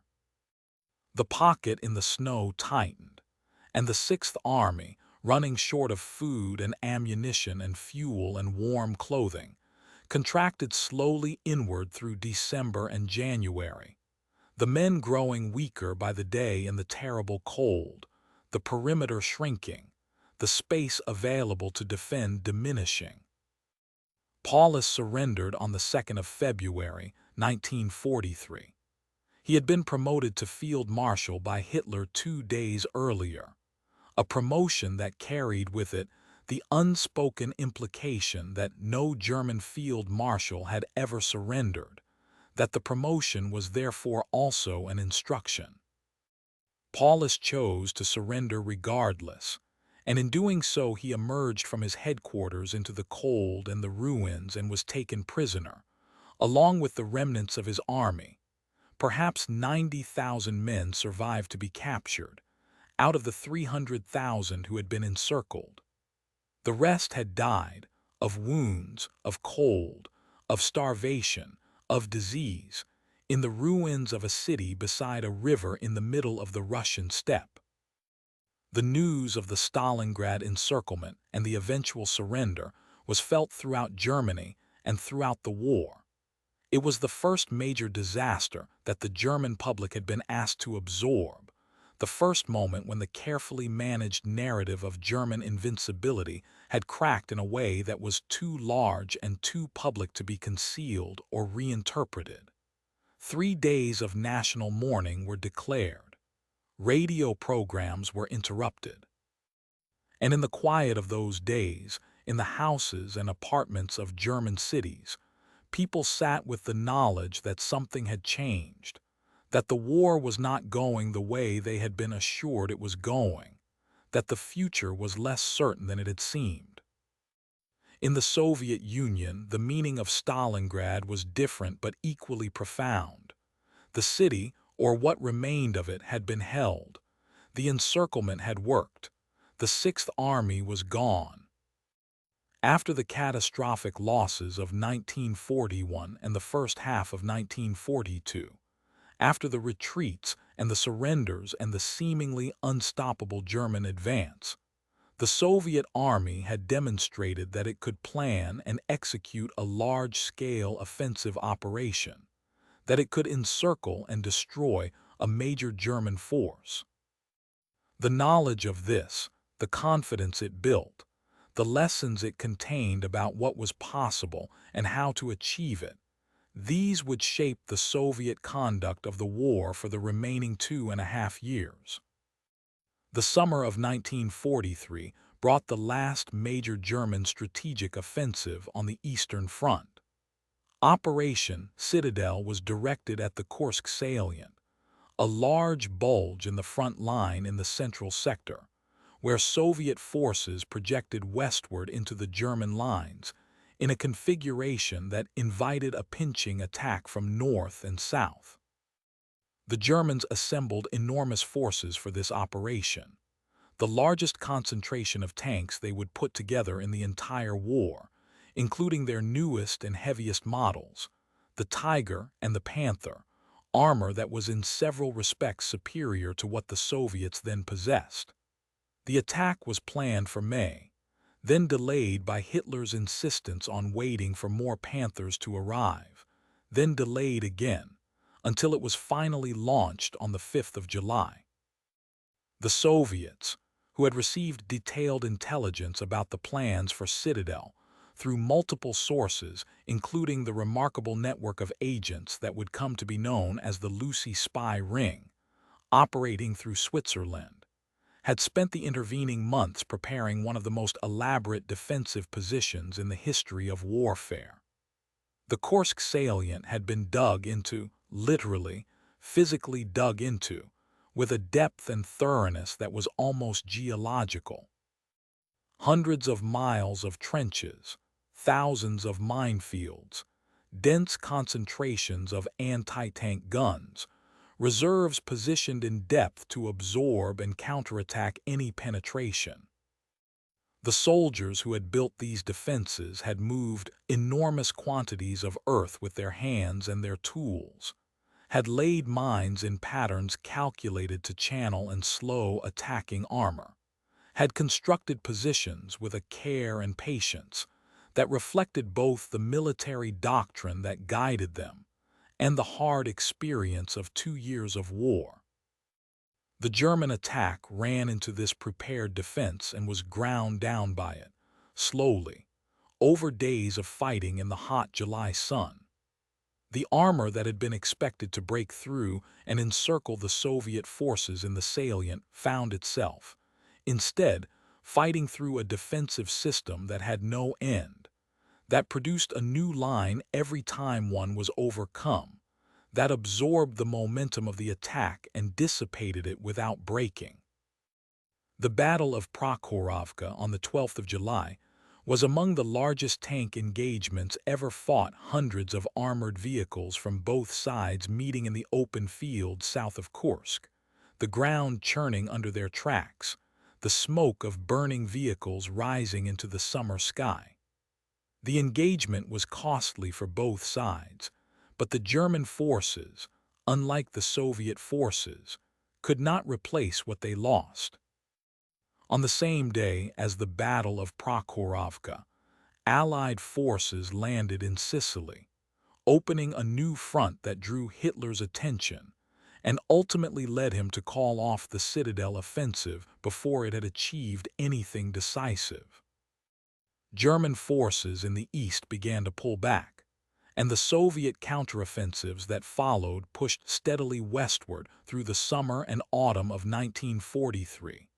Recovering territory that had been lost in the catastrophe of 1941, moving across the plains and through the burned villages and the scarred forests, past the evidence of what the occupation had meant for the people who had lived through it. The Allied landings in Sicily, and then on the Italian mainland in September of 1943, brought the war to European soil that was not Soviet or Eastern European, brought it to the old stones of Italy, to the olive groves and the vineyards and the medieval hill towns that looked down over the valleys from their ancient positions. The Italian campaign would prove long and difficult, more difficult than the Allied planners had anticipated. The Italian peninsula is narrow and mountainous, its terrain inherently favoring defense, and the German forces in Italy, under Field Marshal Albert Kesselring, proved expert at using that terrain to impose maximum delay with minimum cost, withdrawing from one defensive line to the next, fighting with skill and determination for every ridge and river crossing. Mussolini had fallen from power in July of 1943, deposed by the Italian king and his own fascist Grand Council in a manner that was almost quiet, almost bloodless, a palace removal of the kind that history records with a certain clinical brevity. He was arrested and taken to a mountain resort in the Abruzzi, and a new Italian government under Marshal Pietro Badoglio began secret negotiations with the Allies, signing an armistice in September. The Germans, who had anticipated this possibility, moved swiftly to occupy the parts of Italy not yet in Allied hands, and Mussolini was rescued from his mountain captivity by German paratroopers in a daring operation, and installed as the nominal head of a German-backed Italian social republic in the north. A rump state with no real power, a puppet arrangement that fooled nobody, including presumably Mussolini himself. The Italian campaign ground northward through the autumn and winter of 1943 and into 1944, through mud and rain and cold, up one mountain range and down the other side, across one river and then another, the Volturno, the Sangro, the Rapido, each crossing bought at cost, each town taken and then held against counterattack, the land itself seeming to resist the advance with all the patience of something very old. The monastery at Monte Cassino, which stood on a height commanding the road north to Rome, became the center of a prolonged and costly battle that absorbed months and many lives before it was finally resolved. The ancient stones absorbed the shells, and the bombs with the equanimity of things that have stood for a long time and expect to stand longer, though their surfaces were changed by the experience, marked in ways that would not entirely disappear. Elsewhere, other preparations were being made. In Britain, through the autumn and winter of 1943 and into 1944, an enormous accumulation of men and equipment was gathering, American soldiers arriving by the hundreds of thousands on the great troopships that crossed the Atlantic in convoys, filling the camps and the billets of southern England, bringing with them a quality of energy and abundance that was different from the worn, careful, rationed quality of British wartime life. The roads of southern England bore the weight of military vehicles. The airfields of East Anglia were crowded with American aircraft. The harbors of the south coast were filling with landing craft of various sizes and types, flat-bottomed vessels designed for the specific purpose of putting soldiers and vehicles onto beaches. The planning for what would become the Normandy landings was a vast, painstaking enterprise, a logistical and operational problem of a scale that had not been faced before, the problem of crossing a substantial body of water under fire and establishing a foothold on a defended coastline with enough force and momentum to resist the counterattacks that would certainly come, and then expanding that foothold into something that could sustain a campaign that would eventually carry all the way to Germany. The planning consumed enormous quantities of intelligence about beach conditions, about tidal patterns, about the German defenses and their disposition, about the road networks behind the coast, about the flooding of the low-lying land behind the beaches that the Germans had engineered to impede any advance inland. The German defenses along the coast of France were real and in some places formidable. The bunkers and gun emplacements of the Atlantic Wall, which Hitler had ordered built along the entire coastline of occupied Western Europe, were concrete and substantial, though they were spread very thin along a coastline of enormous length, and were in any case only as effective as the forces available to man and support them. Field Marshal Rommel, who had been given responsibility for the coastal defenses in the West, had been working through the winter and spring of 1944 to strengthen the beaches, adding obstacles and mines and defenses of various kinds, operating on his assessment, which would prove correct, that the outcome of any Allied landing would be determined in the first hours, on the beaches themselves, before reserves could be brought up. The strategic deception that preceded the landings was among the most elaborate in the history of warfare, a sustained effort to convince the German command that the main landing would come not at Normandy, but at the Pas-de-Calais, the point where the channel was narrowest, where the logical crossing might seem most obvious.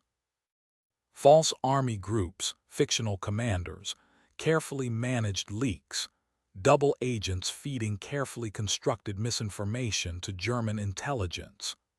The whole elaborate apparatus of deception worked with a thoroughness that would continue to shape German decisions even after the landings had begun, even after the troops were ashore, even when the evidence of where the main effort was located was no longer ambiguous. The spring of 1944 moved across England in its unhurried way, the days lengthening, the light softening, the fields along the lanes of Dorset and Hampshire and Devon filling with the ordinary growth of the season. In the camps and the billets, the soldiers waited, American and British and Canadian and soldiers from many other nations, from the Free French forces that de Gaulle had been building for 4 years, from Poland, from Norway, from the Netherlands, from Belgium, all waiting for the weather, for the particular combination of tidal conditions and moon and wind that the planners required for the crossing.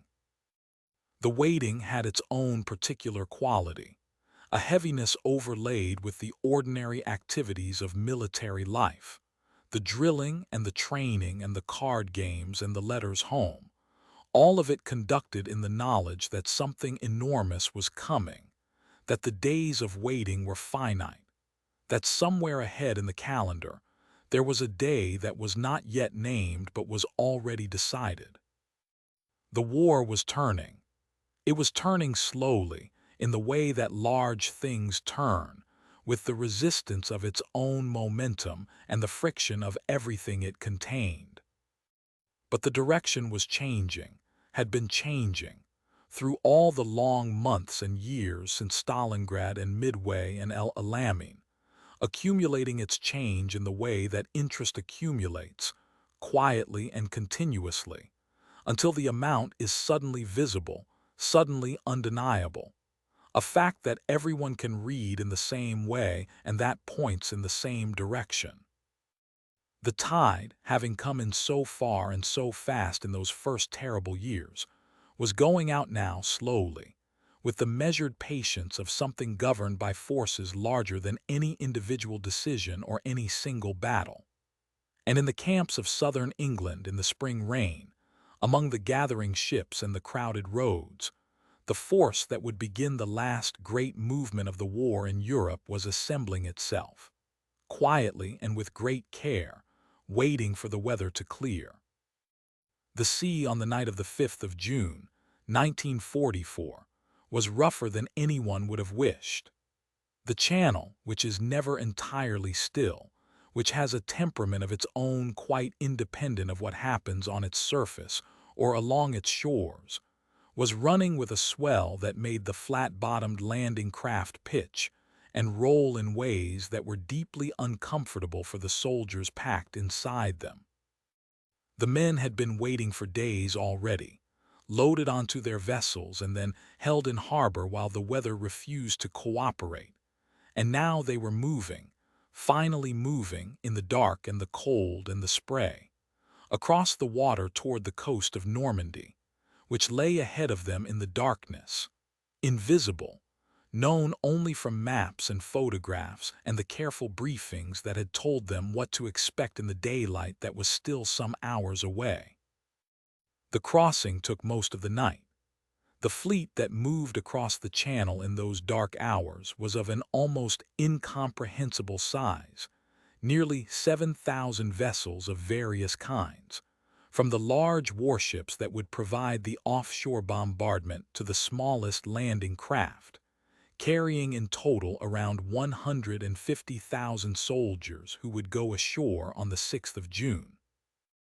Above them, in the darkness before the crossing began, aircraft had already passed overhead, the transport planes carrying paratroopers of the American 82nd and 101st Airborne Divisions, and the British 6th Airborne Division, dropping men into the fields and orchards and hedgerows of Normandy to secure the flanks of the landing areas, to take the bridges, to hold the ground that the seaborne forces would need if they were to get off the beaches and move inland.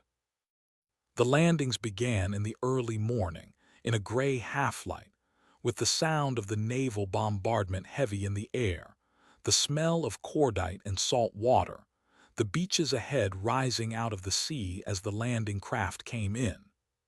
The experience of those landings varied enormously from one beach to another, from one unit to another, from one man to another. At some of the beaches, at the British and Canadian sectors designated Gold, Juno, and Sword, at the American sector designated Utah, the resistance was overcome, at real cost but within the bounds of what the planners had anticipated, and the soldiers moved off the beaches and began the process of advancing inland through the Norman countryside. At Omaha Beach, the westernmost of the American landing sectors, the situation was different. The terrain was more difficult, the defenses were more formidable, The particular combination of circumstances that morning was less favorable, and the losses in the first hours were very heavy. Men cut down in the water, at the water line on the narrow strip of beach below the bluffs, before they could find shelter or establish any momentum. The beach was, for a time, genuinely in doubt. But the soldiers at Omaha did not stop. They pushed forward through everything the morning offered them, in small groups and individually, finding the paths through the obstacles and up the bluffs slowly, at enormous cost, establishing themselves on the high ground above the beach, and by the end of the day a foothold had been secured, precarious and costly but real. The beaches were held. The first day of the Normandy invasion, D-Day, as it would come to be called, a military designation that simply means the day on which an operation begins, had achieved its essential purpose. Allied forces were ashore in France, in sufficient numbers, and with sufficient momentum that the German forces could not push them back into the sea, however hard they tried in the days that followed. The weeks after the landings were not easy. The Norman countryside, the bocage, as it is called, a landscape of small fields enclosed by thick earthen hedgerows that had been growing for centuries, that were as high as walls and as solid as fortifications, proved extraordinarily difficult for the advancing Allied forces. The hedgerows that divided the Norman fields were ancient features of the landscape, built over generations to define ownership and contain livestock, composed of earth and stone, and the deep-rooted vegetation of hundreds of years. And they turned out to be ideally suited to defense, providing cover for small groups of defenders who could hold up much larger attacking forces for hours. The advance through the bocage was slow and costly, a grinding, methodical business of clearing one field at a time, one hedgerow at a time, in the summer heat, under the persistent attentions of German forces that had established themselves with skill and stubbornness in the dense green landscape. The city of Caen, which the planners had hoped to take on the first day, held out for weeks, contested in fighting that reduced significant portions of it to rubble, the old stones of a Norman city that had stood since the time of William, the Conqueror, gradually coming undone under the weight of shells and bombs. The Americans pushed south through the Cotentin Peninsula toward the port of Cherbourg, which fell on the 26th of June after a siege that lasted a week. Though the German garrison had done thorough work destroying the port facilities before surrendering, meaning that the port could not immediately be used to the extent the planners had hoped.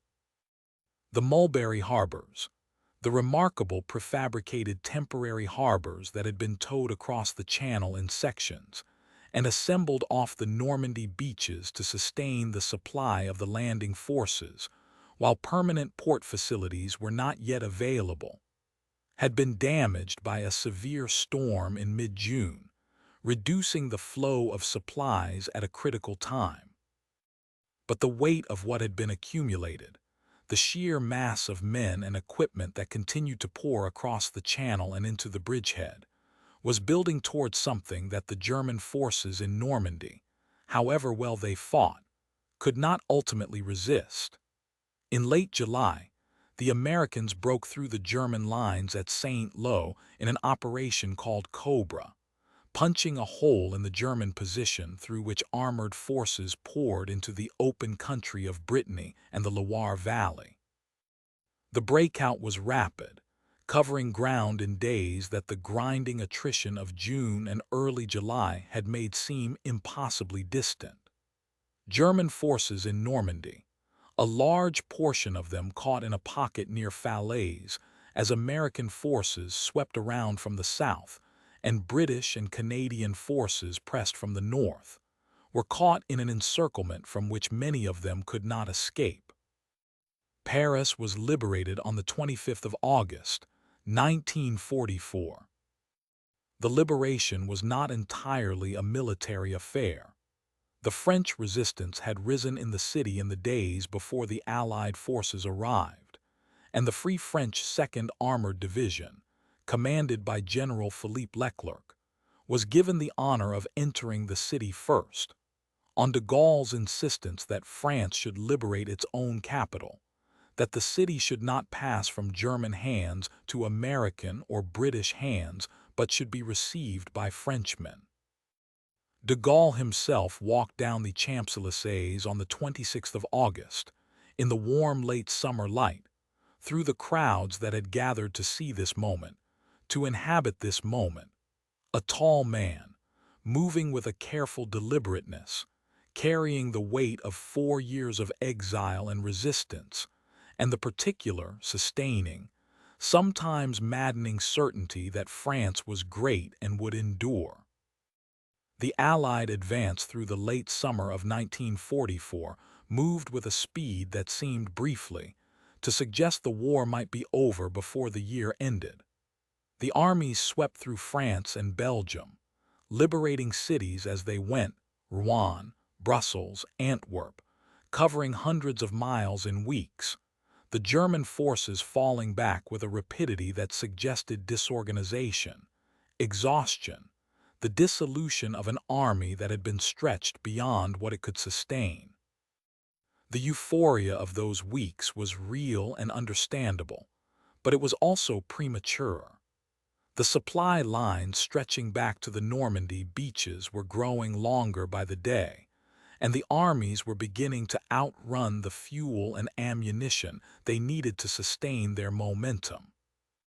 Antwerp, one of the great ports of Europe, had been captured with its facilities largely intact, but the Scheldt estuary that connected it to the sea was still in German hands, and until it was cleared the port could not be used, and the supply problem remained acute. The autumn brought the campaign to a slower pace, as the lines stabilized along the borders of Germany and the supply situation was gradually improved. A bold airborne operation in September, aimed at capturing the Rhine bridges in the Netherlands and outflanking the German defensive lines, Operation Market Garden, reached most of its objectives but failed at the last, at the bridge at Arnhem, where the British 1st Airborne Division held on for 9 days against German forces that were stronger than intelligence had indicated, before the survivors were withdrawn across the Rhine, leaving the bridge in German hands and the operation's most ambitious goal unrealized. The autumn settled in over the front lines in its unhurried way, the days shortening, the leaves of the forests of the Huichin and the Ardennes turning their slow colors, the mud deepening as the rains came. The Huichin forest, a dark and dense stretch of woodland on the German border south of Aachen, became the site of months of fighting of a particularly exhausting kind, fighting among the trees, in conditions where artillery was nearly as dangerous to the people firing it as to those receiving it, where the cold and the wet added their weight to the already heavy toll of combat, where the forest itself seemed to resist the passage of armies through it with the passive persistence of deep-rooted things. Then, in December of 1944, Germany launched its last major offensive in the West. In the early morning darkness of the 16th of December, German forces attacked through the Ardennes, the same forested, hilly region through which the armor had passed so rapidly in May of 1940, in an offensive that achieved surprise largely because the Allied command had not believed the Germans capable of mounting a major offensive at this stage of the war. The attack struck a portion of the American line that was thinly held, and in the first days it made significant gains, creating a large bulge in the Allied front.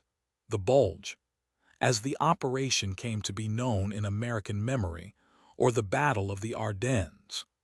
German armor moved through the gaps in the American line toward the Meuse River, toward Antwerp, toward the strategic objectives that the offensive's planners had designated.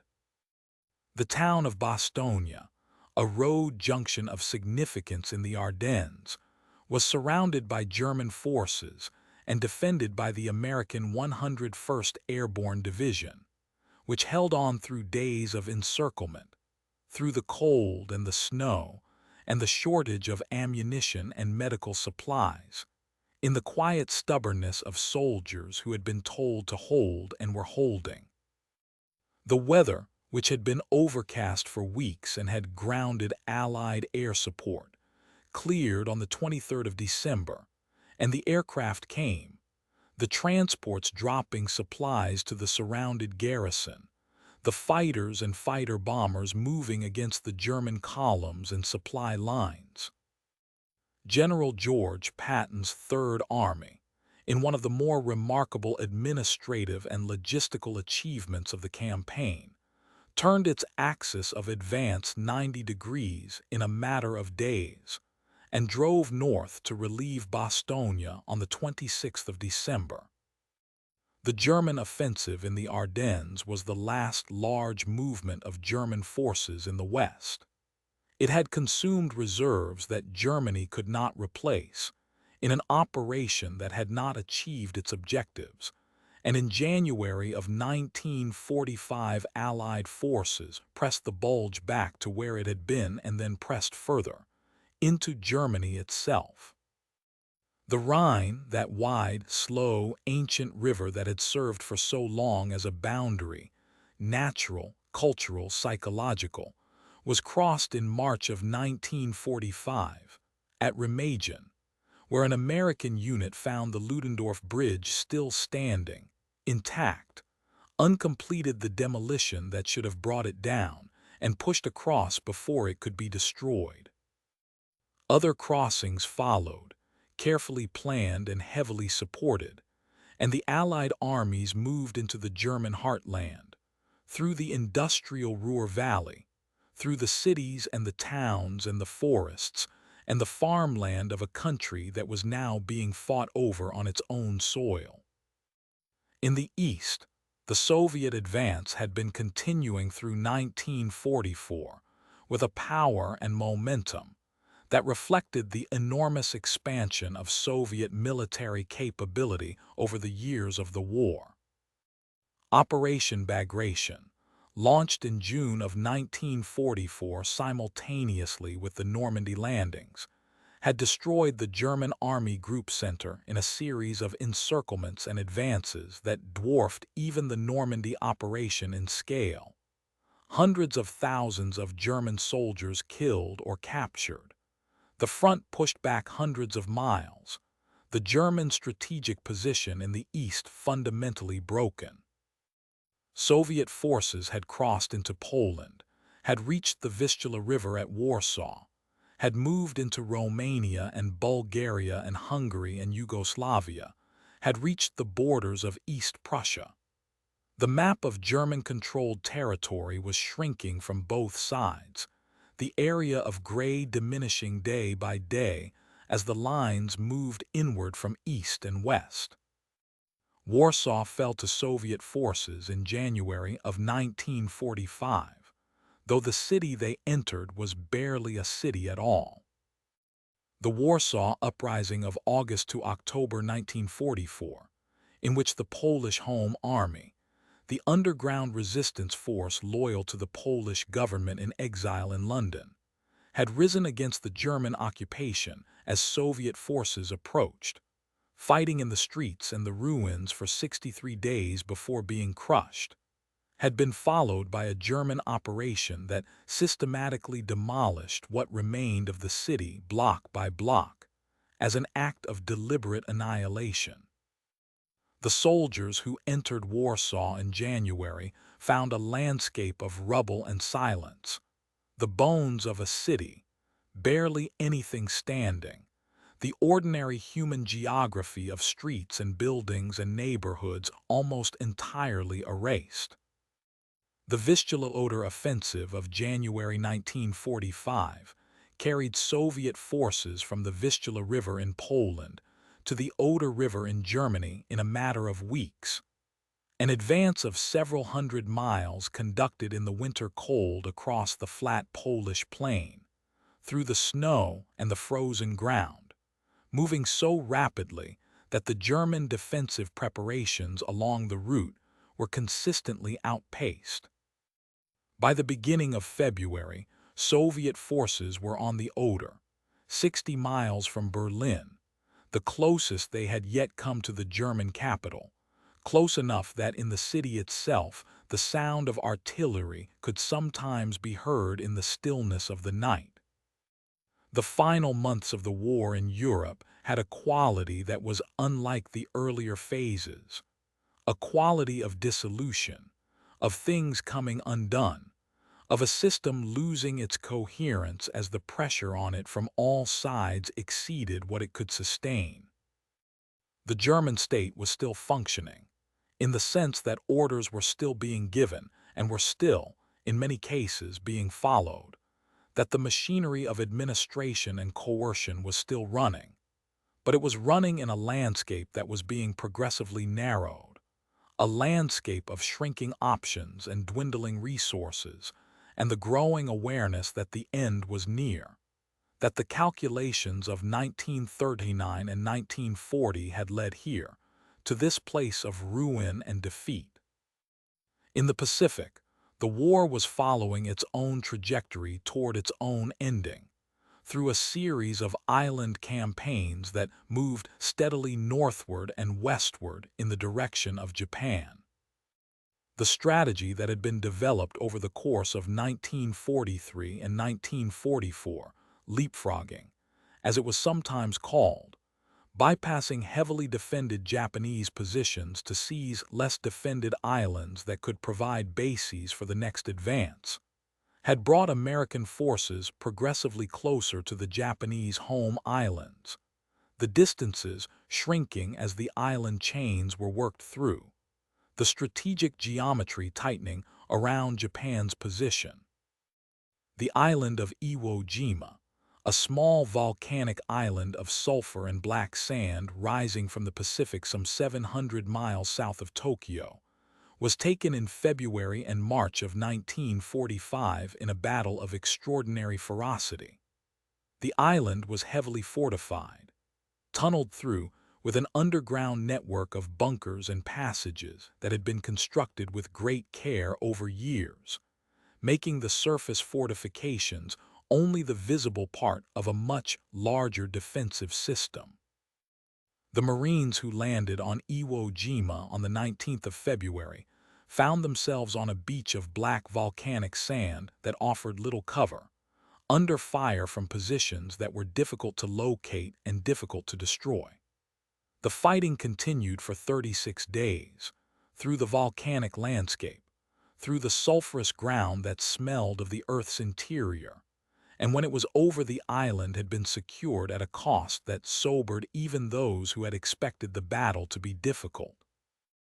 Okinawa, the largest of the Ryukyu Islands, lying only 340 miles from the Japanese home island of Kyushu, was the site of the last and largest of the Pacific Island battles.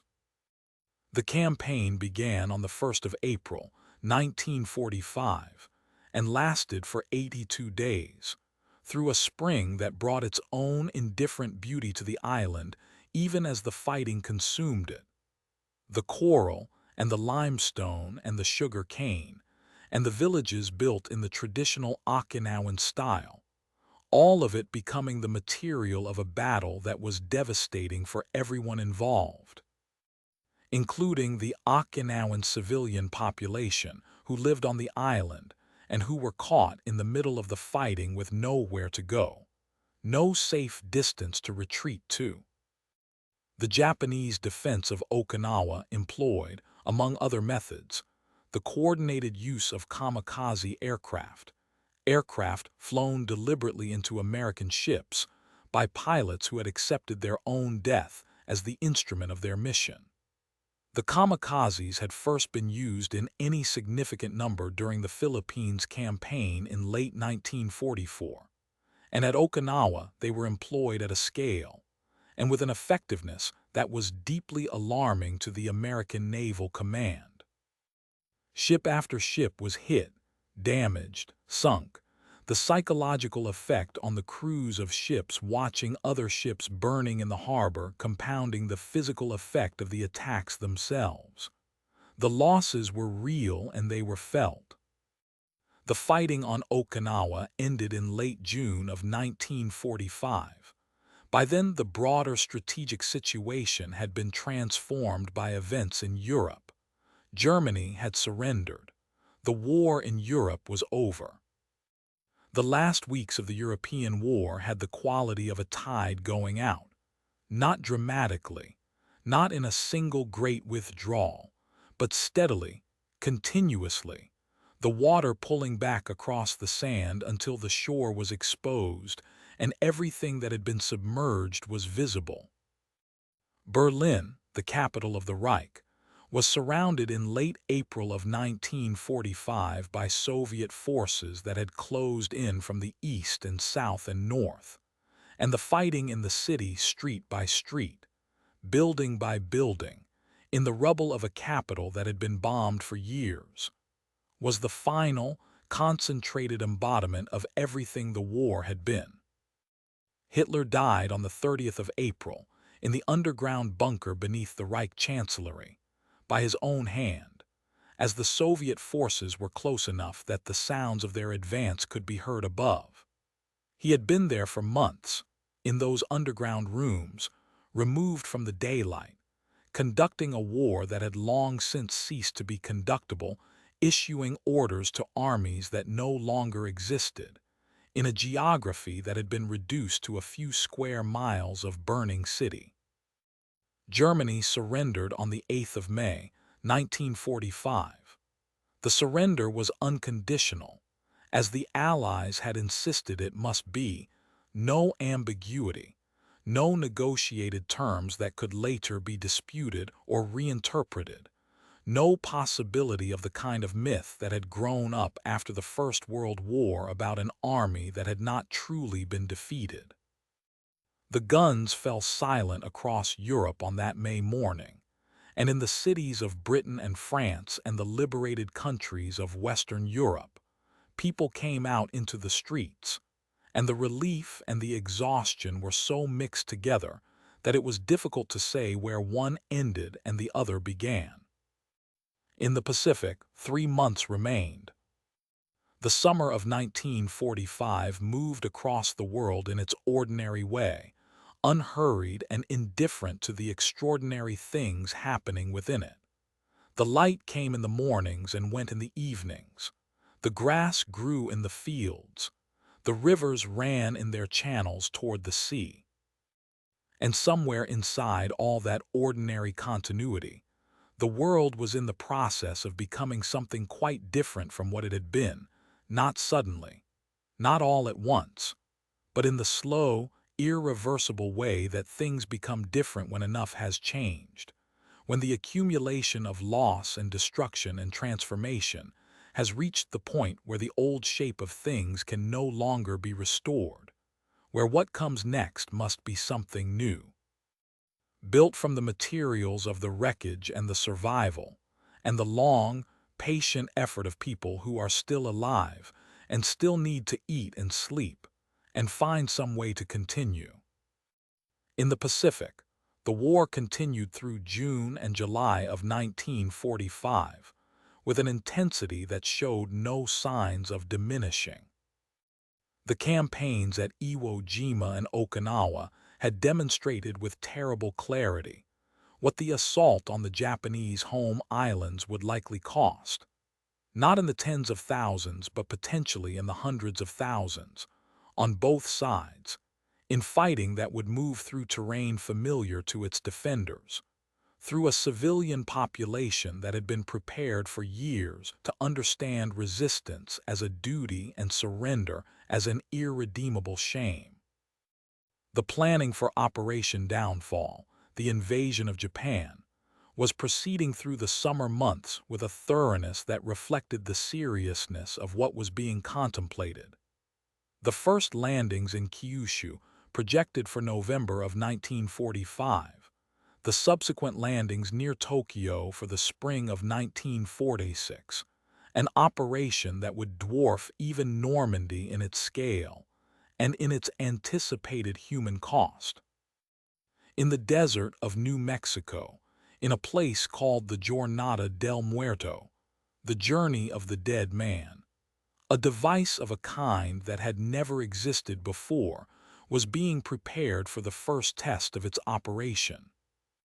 The Manhattan Project, which had been underway since 1942 under the scientific direction of J. Robert Oppenheimer and the military direction of General Leslie Groves, had consumed 3 years of work by some of the most accomplished physicists and engineers of the age, working at sites scattered across the United States, drawing on theoretical work that had been developing in European and American laboratories since the late 1930s. Since the discovery of nuclear fission in Berlin in 1938 by Otto Hahn and Fritz Strassmann, a discovery whose implications had been understood almost immediately by Lise Meitner and Otto Frisch, working in Sweden, who had provided the theoretical framework that explained what Hahn and Strassmann had observed. The test took place on the 16th of July, 1945, in the pre-dawn darkness of the New Mexico desert. The device was detonated from a tower in the desert, and the light it produced was visible for hundreds of miles, a light unlike any light that had existed before on the surface of the earth, a light that the observers who had gathered at a safe distance, or what they hoped was a safe distance, described afterward in terms that reached toward the edges of language and found the edges insufficient. Oppenheimer, watching the fireball rise into the desert sky, recalled a line from the Hindu scripture the Bhagavad Gita, "Now I am become death, the destroyer of worlds," a recollection that he would share in interviews years later, in the reflective distance of retrospect, when the full weight of what had been created was no longer theoretical but historical, no longer a possibility but a fact. President Harry Truman, who had assumed the presidency in April of 1945 on the death of Franklin Roosevelt, and who had not known of the Manhattan Project's existence until he took office, received word of the successful test while he was in Potsdam, outside Berlin, meeting with Churchill and Stalin to discuss the post-war settlement of Europe and the Pacific. Truman authorized the use of the new weapon against Japan, a decision that was made in the context of the anticipated costs of invasion, of the ongoing conventional bombing of Japanese cities that had already killed hundreds of thousands of people, of a war that had been going on for nearly 6 years, and had consumed lives on a scale that had altered the arithmetic of what was thinkable, what was weighable, what constituted a proportionate calculation. On the 6th of August, 1945, a single American aircraft flew over the Japanese city of Hiroshima in the early morning light and released a single bomb. The city of Hiroshima was a city of military significance. It was the headquarters of the Second Army and an important embarkation port. But it was also a city of ordinary people going about their morning lives, beginning their working days, walking through streets that had been standing for centuries. The bomb, which detonated at an altitude of nearly 2,000 feet above the city, released energy equivalent to approximately 15,000 tons of conventional explosive in a fraction of a second, and the effects moved outward from that point of detonation in ways that were total and immediate, and left almost nothing within a certain radius unchanged. More than 70,000 people died in Hiroshima on the 6th of August, with many more dying in the days and weeks and months that followed from injuries and from the effects of radiation that were not yet fully understood, that were in some respects not understood for years.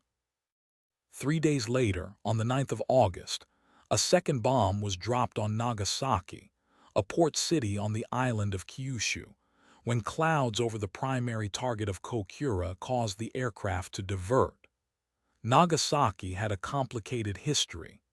It had been, for centuries, one of the few Japanese ports open to foreign trade, a city with a significant Christian community, a city that had absorbed outside influences in ways that most of Japan had not. The bomb killed somewhere between 40 and 80,000 people immediately, with further deaths following in the months afterward. On the same day as the Nagasaki bombing, the Soviet Union declared war on Japan and launched a large-scale invasion of Japanese-held Manchuria, an operation that moved through the vast spaces of northeastern China with a speed and force that swept away the Japanese Kwantung Army in days. The combination of the atomic bombs and the Soviet entry into the Pacific War presented the Japanese government with a situation that its internal deliberations could no longer defer or delay. Emperor Hirohito, in an extraordinary departure from the convention that the emperor did not involve himself directly in political decisions, made clear his wish for the war to end. On the 15th of August, 1945, in a radio broadcast, the first time most Japanese people had ever heard their emperor's voice, Hirohito announced Japan's acceptance of the terms of the Potsdam Declaration. The formal surrender was signed on the 2nd of September, aboard the American battleship Missouri in Tokyo Bay. In the morning light, with the representatives of the Allied nations gathered on the deck and the great gray shape of the ship riding quietly in the harbor of a city that had been largely destroyed by conventional bombing raids in the months before. The war was over. After 6 years and 1 day from the German invasion of Poland, after a conflict that had involved more than 30 countries, that had spread across every ocean and most of the world's major land masses, that had killed somewhere between 70 and 85 million people. The uncertainty of the range itself, a kind of statement about the scale of what had happened, about the difficulty of counting something so vast, the fighting had stopped. The guns had fallen silent, in Europe first and now in the Pacific, and the silence that followed was of the kind that comes after a very long and very loud noise, a silence that is itself a kind of presence, felt as much as heard. What remained, in the immediate aftermath of the war's ending, was a landscape of devastation whose full extent took years to comprehend. The cities of Europe and Japan that had been bombed from the air presented a particular kind of ruin, the ruin of things that had been built over centuries and had come down in minutes, leaving behind them the strange half-structures that bombardment produces, walls standing without roofs, doorways framing views of open sky, the street plan of a city still visible in the rubble, but the city itself gone. In Germany, surveys conducted in the months after the surrender estimated that some 3.5 million apartments had been destroyed or severely damaged. In Tokyo, the firebombing raids of March 1945 had burned out 16 square miles of the city in a single night, a fire fed by the wooden construction of Japanese urban architecture that moved through the streets with a completeness that left almost nothing standing. And yet the cities were not the deepest wound. The deepest wounds were the ones that had been inflicted on people, on the bodies and the lives and the interior worlds of the people who had lived through 6 years of war, or who had not lived through them, and the people who had depended on those who had not survived. The demographic consequences of the war were immense and various, whole communities erased, families reduced, towns and villages emptied of their men of a certain generation, in the way that the First World War had emptied towns and villages of an earlier generation, leaving behind silences in the social fabric that would not fill for decades, if they ever filled completely. The Holocaust, the systematic murder of 6 million Jewish people by the Nazi regime and its collaborators, carried out through shooting and gassing and starvation and deliberate brutality across the occupied territories of Europe, in camps and forests and town squares, and the streets of ghettos, over the course of years, with a bureaucratic thoroughness that used the organizational capacities of a modern industrial state in the service of an explicitly genocidal purpose, was among the most significant facts of the entire war, a fact that would take years to be fully absorbed, that would reshape in fundamental ways how human beings understood what human beings were capable of, what civilization meant, what guarantees it offered or failed to offer to those within it. The camps had been liberated as the Allied armies moved eastward through Germany and Poland in the spring of 1945. Majdanek and Auschwitz-Birkenau and Sobibor and Treblinka and Bergen-Belsen and Dachau and Buchenwald and others, each with its own particular history, its own particular configuration of horror. The soldiers who entered these camps in the weeks of liberation encountered things that they had not been prepared for, that no preparation could have been adequate for, the living and the dead in conditions whose extremity resisted description, whose physical reality demanded witness, but exceeded the ordinary capacities of witness.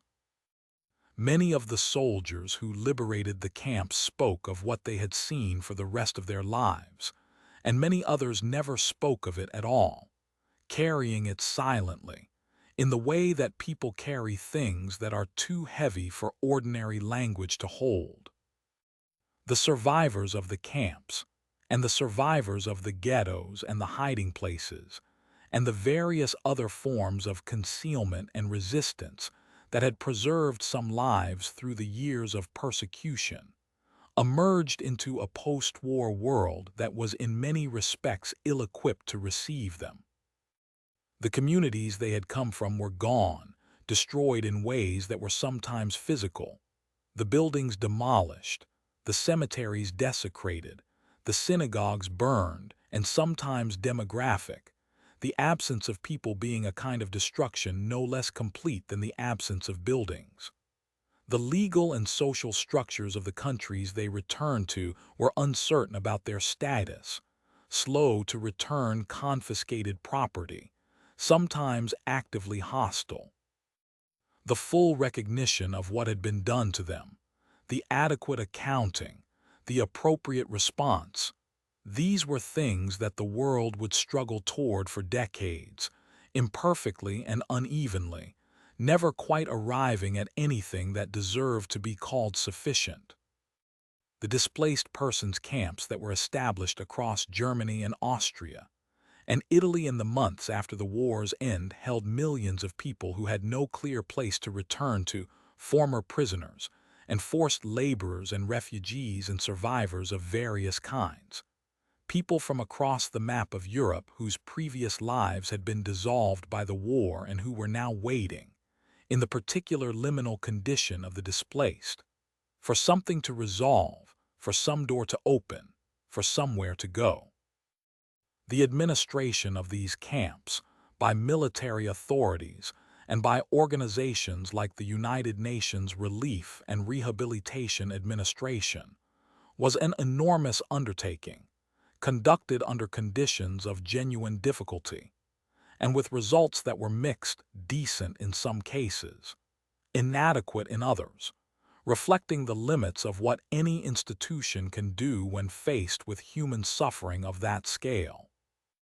The process of rebuilding began almost before the fighting had fully stopped, in the way that rebuilding always begins, not with grand plans or formal declarations, but with the simple, practical necessity of finding somewhere to sleep and something to eat, of clearing the rubble from the road so that traffic can pass, of restoring the water supply so that people can drink, of opening the school so that the children can go somewhere during the day. In the cities of Western Europe, this ordinary, practical rebuilding began in the months after liberation, conducted by the people who lived there with whatever materials were available, with the improvised resourcefulness of people who need something to work and find a way to make it work. The political reshaping of the world that followed the war was gradual and imperfect, and in many respects deeply contentious. The settlement that had been discussed at the wartime conferences, at Tehran, at Yalta, at Potsdam established certain broad outlines, but left enormous questions unresolved, questions that would play out over the following decades in ways that the negotiators had not fully anticipated and could not have fully controlled. The division of Germany into occupation zones, administered respectively by the United States, Britain, France, and the Soviet Union, hardened over the following years into something more permanent, more definitive, more freighted with the tensions that were developing between the Western powers and the Soviet Union, tensions that would eventually solidify into what came to be called the Cold War, a new and different kind of global confrontation that would shape the world for the next 4 decades.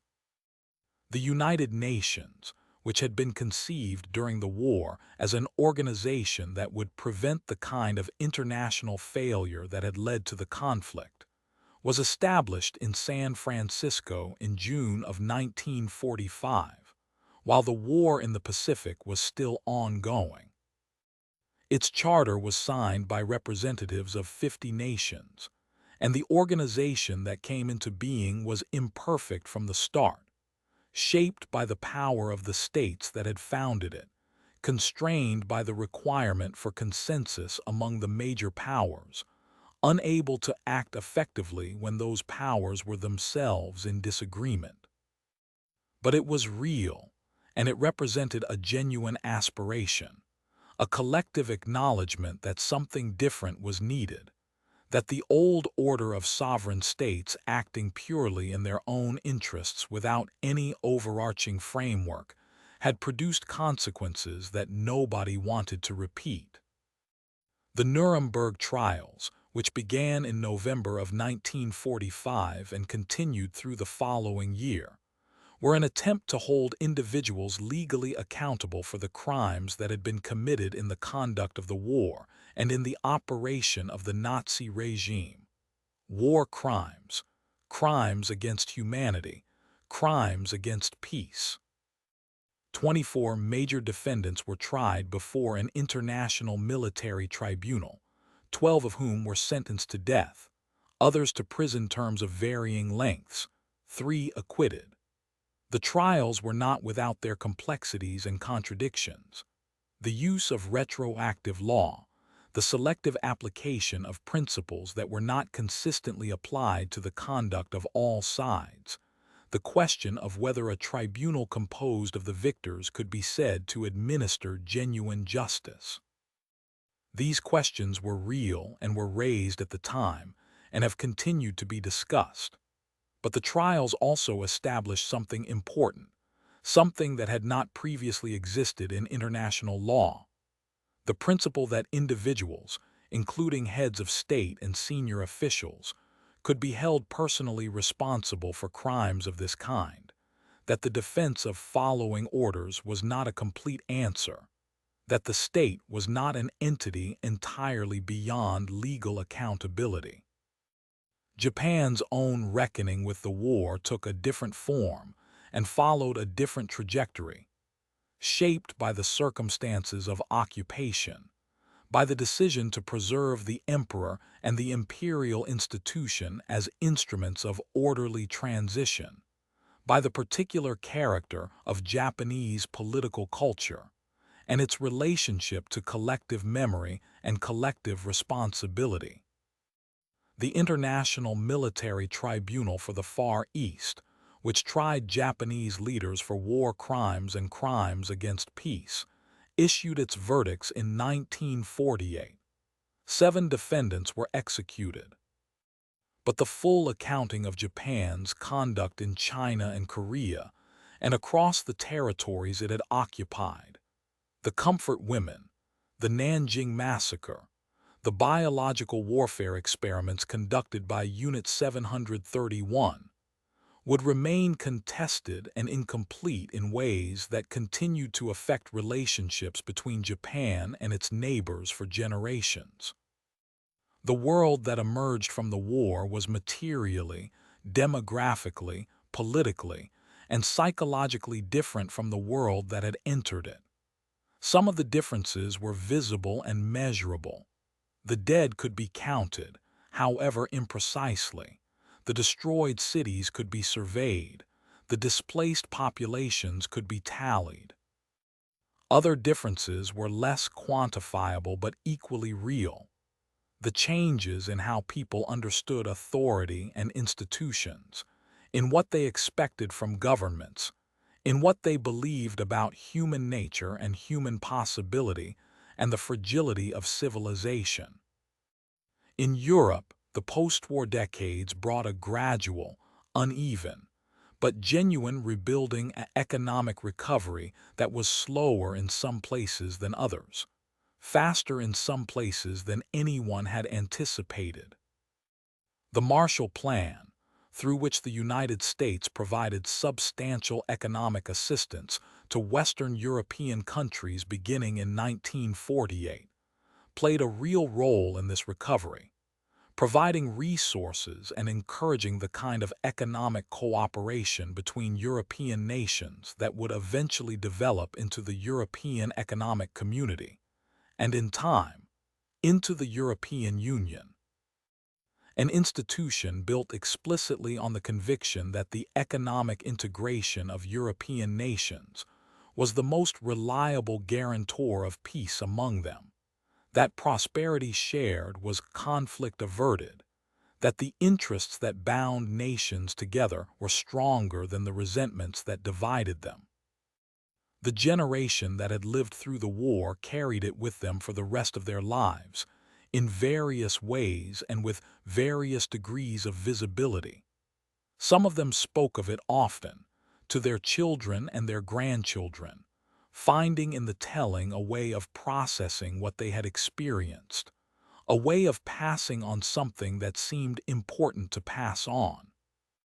Others rarely spoke of it, or never spoke of it, holding it inside in the way that the deepest experiences are sometimes held, too large or too painful or too complex for ordinary conversation, surfacing occasionally in dreams or in moments of recognition when something in the present world rhymed unexpectedly with something from those years. The war was not simply an event that had happened and then stopped happening. It was a condition that continued to inhabit the people who had been inside it, that shaped their choices and their silences and their relationships in ways that radiated outward through families and communities for decades. The physical landscape of the war gradually healed over the decades that followed, in the way that landscapes do slowly, with the particular patience of living systems that have been disrupted and are finding their way back toward equilibrium. The forests regrew over the battlefields. The rivers cleared. The cities rose again on their old foundations and on new foundations, sometimes rebuilt to resemble what had been there before, sometimes entirely different, reflecting the architectural ambitions and the practical necessities of the post-war decades. In some places, the traces of the war remained visible for a very long time. The craters in the fields of Belgium, the bunkers on the beaches of Normandy, the rusted metal in the Pacific atolls, the memorials and cemeteries that were established and maintained with the particular care that is owed to the dead who died in service of something larger than themselves. The cemeteries are perhaps the most enduring material legacy of the war, row upon row of markers, in the neat, grass-covered grounds of the military cemeteries that were established across the former battlefields, in France and Belgium, and the Netherlands and Italy and North Africa, and the Pacific Islands, each marker representing a person who had a name and a face, and a history that extended beyond their death. The American Cemetery at Calvel-sur-Mer, above Omaha Beach in Normandy, contains more than 9,000 graves, the markers arranged in long, curving rows that follow the geometry of the grounds, looking out over the beach below and the sea beyond, in the light that falls on that coast in all seasons. The gray winter light and the pale spring light, and the warm summer light that comes in long, soft angles in the evenings. The cemetery is tended with great care, the grass kept and the flowers maintained, the names on the markers readable, the place preserved in the particular stillness that belongs to places where the dead are honored. The remembering has continued, generation by generation, changing in character as the distance increases, as the people who lived through the events give way to the people who learned about them from those who lived through them, and then to the people who learned about them from books and films and school lessons, the knowledge becoming more mediated, more abstract, more dependent on representation and interpretation. Each generation finds its own relationship to the war, the generation that fought it, the generation that grew up in its shadow, the generations that have grown up in a world shaped by its consequences without knowing the war itself as an immediate, felt reality. What is passed on changes in the passing, loses some things and gains others, takes on the coloration of the time in which it is being remembered. And yet something persists through all the mediation and all the distance, something that is not reducible to facts or dates or the names of battles, something that has to do with the human scale of what happened, with the individual lives that were part of it, with the particular quality of what it meant to be alive in those years in the places where the war was happening. The young man who crossed the channel in a landing craft in the dark of the June night, not knowing what the dawn would bring. The woman in Warsaw who hid her neighbor's child under the floorboards and lived for months with the weight of that secret and that responsibility. The soldier on Guadalcanal who lay in the jungle in the rain and listened to the sounds around him and could not always tell which sounds were dangerous. The family in Cologne who sat in the cellar during the bombing raids and listened to the city coming apart above them and held each other in the dark. The boy in Hiroshima who was on his way to school in the August morning light. These are the granular, irreducible truths of the war, not the strategies and the campaigns and the decisions of the leaders, which matter and are real, but which can only be fully understood as the accumulated weight of all these individual moments, all these individual lives, all these individual instances of fear and courage and loss and endurance and love and grief, and the simple, persistent desire to survive, to continue, to find in the midst of everything some small, warm corner of ordinary life, and hold onto it for as long as possible. The world that came after the war was marked by it in ways that are still, in the present moment, visible to those who look carefully. The institutions of international cooperation, the legal frameworks for human rights, the European project of integration, the nuclear deterrence that shaped the Cold War and continues to shape the strategic relationships of nations. All of these have roots that run back into the soil of the Second World War, into the lessons drawn from it, the determinations made in its aftermath, the things people decided they would try to do differently now that they understood, at the cost of everything, what doing them the old way had led to. The war is over. It has been over for a long time now, long enough that the grass has grown back over the battlefields, and the cities have risen again, and the children of the people who fought it have grown old. The light falls on the cemeteries in Normandy and the Pacific atolls, and the Polish countryside with the same equanimity it falls on everything else, the same unhurried, unconcerned light that was falling on those places before the war and fell on them during it, and has continued to fall on them through all the decades since. The rivers run in their channels. The forests grow in their slow, patient way. The world turns in its ancient, reliable pattern, carrying everything within it, the memory and the forgetting, the grief and the rebuilding, the names on the markers and the names that are not on any marker, the vast and ordinary and irreplaceable fact of human life continuing, in its imperfect and persistent way, through everything that has happened and everything that is still to come. And in the quiet that follows the long telling of this story, in the soft darkness of wherever you are now, in the warmth and the stillness of this particular moment, all of that history rests in its place, distant and completed, and the world outside is peaceful, and the night is long, and there is nothing now that needs to be done except to let the weight of the day go gently, to let the thoughts drift slowly apart like clouds moving away across a quiet sky, to breathe in the ordinary safety of this moment, and to rest and to rest and to rest.